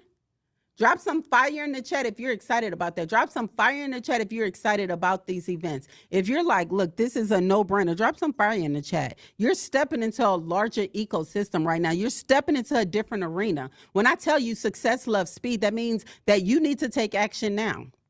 You don't want to sit around and have that feeling of I shoulda, coulda, woulda. You don't want to have buyer's remorse. You want to take action and do what you can now. So when I'm talking about Titanium, I'm like, look, this is not just a ticket. This is an environment. This is a room. This is where you need to be. This is what you understand already. So I want to recap real quick what you're going to get with Titanium, right? I'm going to do all of the yellow highlights because I think for me, like, I think that just speaks a lot. Okay. So let me just do that one. Everything in platinum, PC Live 2026 tickets, in-person property tour with the house giveaway, a private mastermind with me and my friends at PC Live. This is wild. This is wild, right? So do me a favor now. Come in the chat. I'm joining. Comment in the chat. I'm joining. For $9.97, this is the Titanium ticket price. This is your seat at the table. This is where you're at. I love it. She said, I'm already in, baby. I see y'all. Y'all say I'm joining. But are you seriously joining? Because talk is cheap. Are you joining or are you just typing in to be like, yeah, I'm going to follow the rules of the teacher? No, I'm joining right now. Put now on it. Now changes everything, right? If you already know that you're getting in, just put I'm joining. Like I'm already joining this. Sometimes you need to see yourself make a public decision first. You need to make the decision in public and hold yourself accountable. Right? So let's look at this, right? Knowing that you're joining right now, and I'm believing y'all, I'm believing you're saying you join. Okay? Watch this. The past speakers, right? This room has had some very amazing people in the past come, right? This is the kind of room that we create. This is the kind of room that we bring you to, right? We bring you voices. We bring you exposure. We bring you experience. We bring you perspective. Rooms like this stretch your thinking capacity. Jeezy, who buying up a ton of real estate in Atlanta right now, it's insane what he's doing. Marcus Lemonis, over $100 million plus in companies that he built and operated. People buy rooms because they trust the environment. You are buying into the room because you are trusting the environment that you're going into right now. That's why you're getting your titanium ticket. And that's why you're moving forward. And that's why you're continuously going. You know, I look at the speakers on here, and it's funny because I remember whenever, I remember when I first got started, and I honestly, I can't believe where I started and where I'm at right now. But I did do my best. I did do my best, to be honest with you guys, to do good by people and to be right by people. And I believe because of that, because I've always been obedient, because I never switched sides, I never changed for a dollar, I never switched up on people because of opportunity. I believe that is why I've been rewarded. And I'm able to bring people in rooms like this with you guys because of that. Because of that. So I understand, like, you know what I'm saying? Like, for those of you who saying, Coach T, I can't do the 997. You need a taste of the room. Every last one of you should at least have a taste of the room. Like, wouldn't you agree? Just look, I get 997 may be a chunk. I get that everybody may not be able to sit at the titanium table. But a lot of the times, what happened is, we start making decisions based off of what we see. But I would challenge you to make a decision based off what you actually need right now. Make a decision based off of what you actually need right now. This is a lot to take in as a titanium ticket holder. And I just want to pause right here because I want you guys to take this in. A titanium ticket to an in-person conference, 5 virtual days plus 5 hours to be able to ask Q&A. Y'all, this right here, like this right here is pretty much free for you guys. Participating in the house giveaway, the tax sale playbook, the investor swag at PC Live 2026, the developers board game. Are you kidding me right now? This is what it looks like.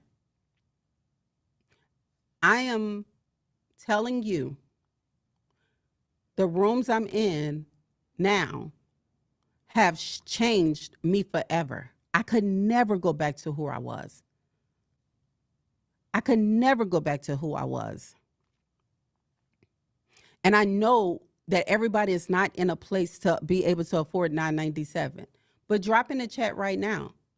Can you do platinum? Where's my platinum people? Drop platinum in the chat.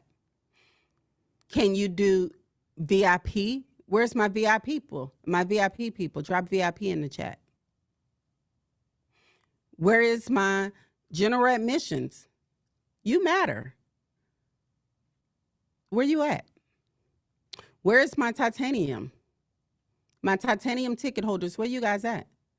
At some point, you just have to make a decision to get off the sideline and get in the room. At some point, you're just going to have to make that decision. That's just what happens, right? There's no do it when I feel like it, or no, I got to push me off the porch, okay? I got to be able to do this. So let's keep on going, right? I know everybody cannot do the 997, and I'm very sensitive to that, and I understand that. But this got to be the last season that you cannot afford 997 on anything that's going to help you be able to create wealth. Okay, like this got to be the last time you're in this situation. Like I get you may be there right now, but this is not where you remain. And what I'm praying is that those that get in here that don't have the 997, but they sow their seed in themselves of what they believe that they can afford and what they believe the value is, what they need at this current moment. I am praying a double portion over that blessing for you guys. That's what I'm believing. Let this be the last year you can't afford 997. So then you see all of the tiers. We got titanium, we got platinum, we got VIP, and we got general admission. So what is your reasoning behind this? Is a price point for everyone. I made it where everyone could say yes. You literally have to tell yourself, no, you're not good enough for this. You're not qualified for this to be able to say you can't do this deal. That's it. If titanium is not your level, that's okay, right? Choose the ticket level that gets you in the room, but don't allow fear to make your decision. Don't allow fear to make your decision. Choose the ticket level that's going to allow you to get in the room, right? I would tell you VIP, platinum, and titanium, you will get a workbook. General admission, you will not get the workbook, right? But you will get access inside of the room, okay? You'll be inside of our Facebook community listening to the 5-day property challenge, okay? But titanium, platinum, and VIP, you're going to follow along in this guided book that's going to guide you for 5 days, and it's very intensive, okay? It is a very thick workbook that you're going to have to print out and you're going to have to use, okay? And so the goal is not to find the cheapest seat. Let's just be honest. The goal is for you to choose right now the support that you know you need. What is the support that you know you need? There's different levels of different support that you see right now. General gets you in the room. Like I said, VIP gives you more support. Platinum gives you more community and accountability. And titanium gives you more access and proximity. So price is not the only question you should be asking. It's the support level of what you know you need. What do you need? What is the problem that you need solved? That's how you buy your ticket, not based according to price. You know what you need. You know what problem you need to get solved, right? You know that. So don't just say, what can I afford? No. What level of support do I actually need to help me move? Right? And we also have flexible payment plans, right? Again, use this wisely, guys. Like, use this as a true stepping stone. Don't do this if you're not going to do anything with the 5 days of what we're going to teach you. Use this as a moment to be able to say, look, this will be the last time I need a flexible payment plan, but today I have to use this payment plan to get in the room to get to where I need to be. So I'm going to do what I have to do to get on this plan. I'm going to do what I have to do to get inside of this room. I understand that it's not going to be easy, but I'm willing to take the journey. I'm willing to take the journey. I have this affirmation that I like to say. It's very powerful. Okay, it's very powerful. And I say this probably a lot when I speak, but I mean it with everything on the inside of me. I am a first generation millionaire and a generational curse breaker. I wear this badge with pride, knowing I am creating a legacy of abundance. I embrace my journey, trusting that blessings are on their way, even when I can't see them yet. How many of you can't see them yet, but you know that they're coming? I am worthy of success and abundance. I am worthy of success and abundance. I am worthy of success and abundance. Somebody drop that in the chat right now. I am worthy of success and abundance. Repeat after me. I am worthy of success and abundance. I am worthy of support. I am worthy of faith. I will move forward in faith. Come on. My time is now. My time is now. When is your time? It's now. It's now. It's not tomorrow. It's now. Now move like it. When you say this affirmation and you say now, the next thing to do is move like it. So for those of you, go to thepropertychallenge.com, get your tickets right now. Michael's going to come up and give us some Q&A. And look, this is just another stepping stone that you're taking along the path, okay? And we are here to help you. My team is here to answer the questions. And I think it'll be great if there's some people we can pull up to say, hey, why did you choose to go titanium tonight? So Michael, take us away, buddy. Thank you guys for having me. All right, thank you, Terica, for amazing night, and congratulations to everybody who's jumping in and joining the challenge. I want to give a shout out to Trisha Brown, who just joined as Titanium. Shout out to you. Shout out Benita Bard, who just jumped in and got Titanium as well.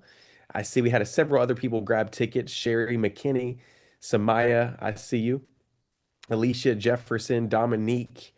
Let's see who else. Latanya, Tiffany, man, we had two Tiffanys. Tiffany Williams, Juan Gray, Loretta, I see you. Winsome, good to see you as well. So if you're working on it, just put working on it in the chat. But what I wanted to do is I wanted to bring up, is Alicia here? Alicia Davis? I want to bring up Alicia Davis real quick. I wanted to bring up one more person tonight to come and share their property challenge experience, because people reached out to us and was like, man, I love that session last night. Did y'all enjoy hearing from the Millers yesterday? Anybody enjoy hearing from the Miller? We had 2 or 3 people come on last night. It was phenomenal. And so I would love if Miss Alicia Davis is in the room. I could pull her up. I don't see her camera on, but if you're here, Miss Davis, and able to come up, I would love to spotlight you. But what I would say is that if you're here and you're wondering, hey, is this for me? We would love to have you in the challenge. You don't need a real estate license to do this, okay? That's the most common question we get all the time. Hey, do I need a real estate license? No, you don't have to have a real estate license. There's no requirements for you to join other than you have to be willing to be coachable, right? So if you're brand new, majority of the people that we work with, they're brand new. 75, 80% plus of the people that come into our ecosystem have never owned a property. Now, there are people that come in and they have properties or have owned properties in the past, and they benefit from this as well. So don't worry about it. If you're here and you're brand new, we got you. We got you. Okay. So jump on in. The water is fine. Now, I know some of you all are wondering, hey, what's the next steps? Because we do have some people in here. You're like, hey, what happens after I join? So after you go ahead and grab your ticket, despite if it's a general admission, despite if it's titanium, wherever you get in at, I need you to go check your email as soon as possible, okay? The reason being is that inside of your email, you're going to have the private community links. I believe in there, you're even going to have a link to go book your hotel for the conference if you're going to be joining us. You have everything inside of your email.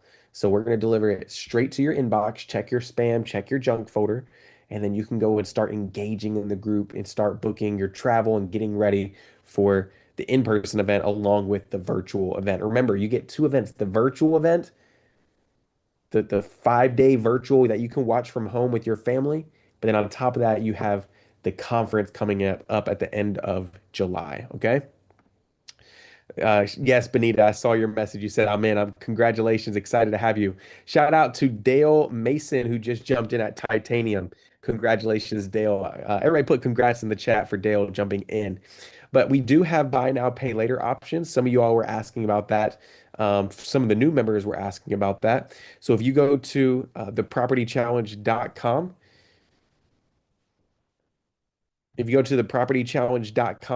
and you go in at checkout, before you put in your card, there's actually some drop downs there where you can choose Afterpay, Klarna, we have Zip Pay. You can even pay with Cash App. Those buy now, pay later options aren't for everybody, but if you want to try it, go right ahead. It's free to go apply and see if you get approved. There's no credit score impact to see if you get approved, right? And so you can go in there and see if you get qualified for a 2, 3, 4, 5 payment plan that you can use to get into the challenge. All right. So let's do this. I don't think Miss Davis is available right now. So let's go over to, let me see. Let me bring up Mark. Is Mark still in the room with us? Mark, I hope he didn't jet out of here. I want to bring up cousin Mark. Cousin Mark, you with us? Let me see if you're in the room. Let me see where you at, brother. Let me see where you at. Cousin Mark, what's up, brother? Good to see you. Oh, he disappeared too. He disappeared like a ghost, y'all. Everybody. Oh, there he is. What's up, Mr. Mark? So Mark, everybody say what's up, Mark. Mark, are you free right now to chat with us? Yeah, how you doing, Michael?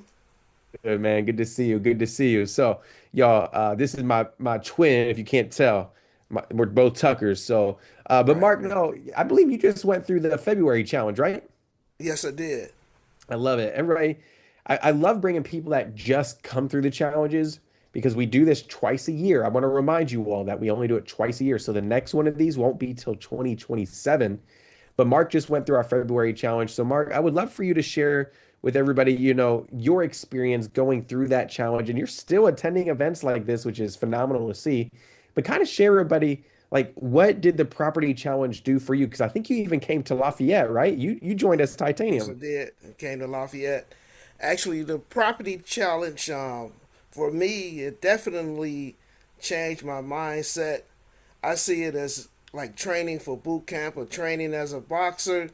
You get prepared. It gives you endurance.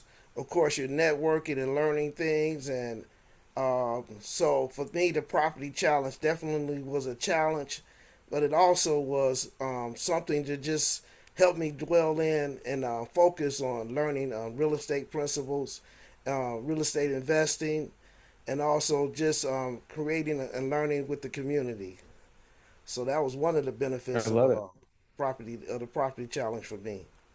I love it. Let's talk about the Lafayette meetup, right? Because there's some people that are considering that titanium ticket. Like, man, it comes with a Lafayette meetup ticket too. Like, should I do it? Like, you went to the in-person meetup with us. How was that experience? Were you able to see properties? Kind of like walk them through what you learned and what you're able to be a part of there.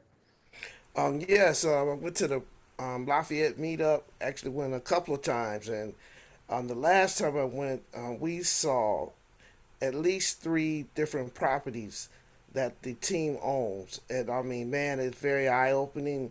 We saw doors from apartment buildings to single family homes, and that's an awesome experience. And just being at the Lafayette itself, I mean, Coach Terica and Coach D, they set it out for us, and we had a great time. Again, networking, and then also learning, and you get a chance to really, like I say, use those practices in creating a team and just networking with others. So that was definitely beneficial for me. I love it. I love it. And so got to actually come in person, spend time with Terica, Derek, see properties, immersion, y'all. Changes everything. I truly believe you can immerse yourself. If you truly want to master a skill, Mark, you got to immerse yourself. You got to immerse yourself with people, experiences. You have to get in the room.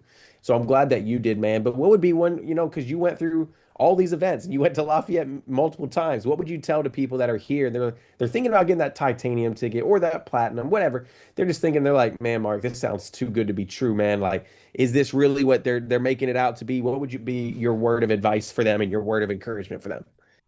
My word of advice would be definitely to invest in yourself, invest in your education. Really, the team over delivers, so you get a whole lot more, and not just hearing words and hearing things. It's what you make out of it. But it's definitely a great investment. Again, the team over delivers, so it's well worth it. Please get in wherever you can, and that way you can learn and become even more energized and motivated and pursue those things that God has for you within a real estate investing. There's so many avenues that you can pursue, so that's definitely a awesome thing to have. Thank you, Mark. I appreciate it, man. Everybody put thank you, Mark, in the chat You're for coming welcome. up and sharing a little bit about himself and about his experience. Sorry, y'all, man. I've been having the hiccups for some reason, drinking too much water too fast, I think. But thank you, Mark, for coming up. We appreciate it. Tomorrow, I may bring in one or two more people to share their stories. We do have a day 3 tomorrow, so just remember at 10 a.m. Eastern Standard Time, we'll be back for another session. But this is what I want to tell you guys. You can upgrade later because I've gotten several DMs, people asking, "Hey, like, I feel bad for getting in at the 97." Like, don't feel bad. Jump in. You can upgrade before the event. Okay, so jump in.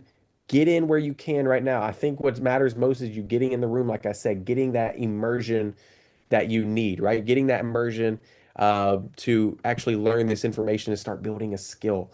I want to shout out Kayla real quick for just getting the titanium. Congratulations, Kayla, for jumping in. Shout out to Maria McDonald for jumping in and getting the titanium ticket. Congratulations. I love it. I love it. This is phenomenal. So let me see. I missed half of this meeting. If you missed this meeting, Martina, you can watch it in the Facebook group until Sunday night. Go back and watch the replays. Team, drop the Facebook group link in the chat one more time. Now, if you need help and you want to talk with somebody on our team, maybe you have some very specific questions, you can email info@tericalinsmith.com.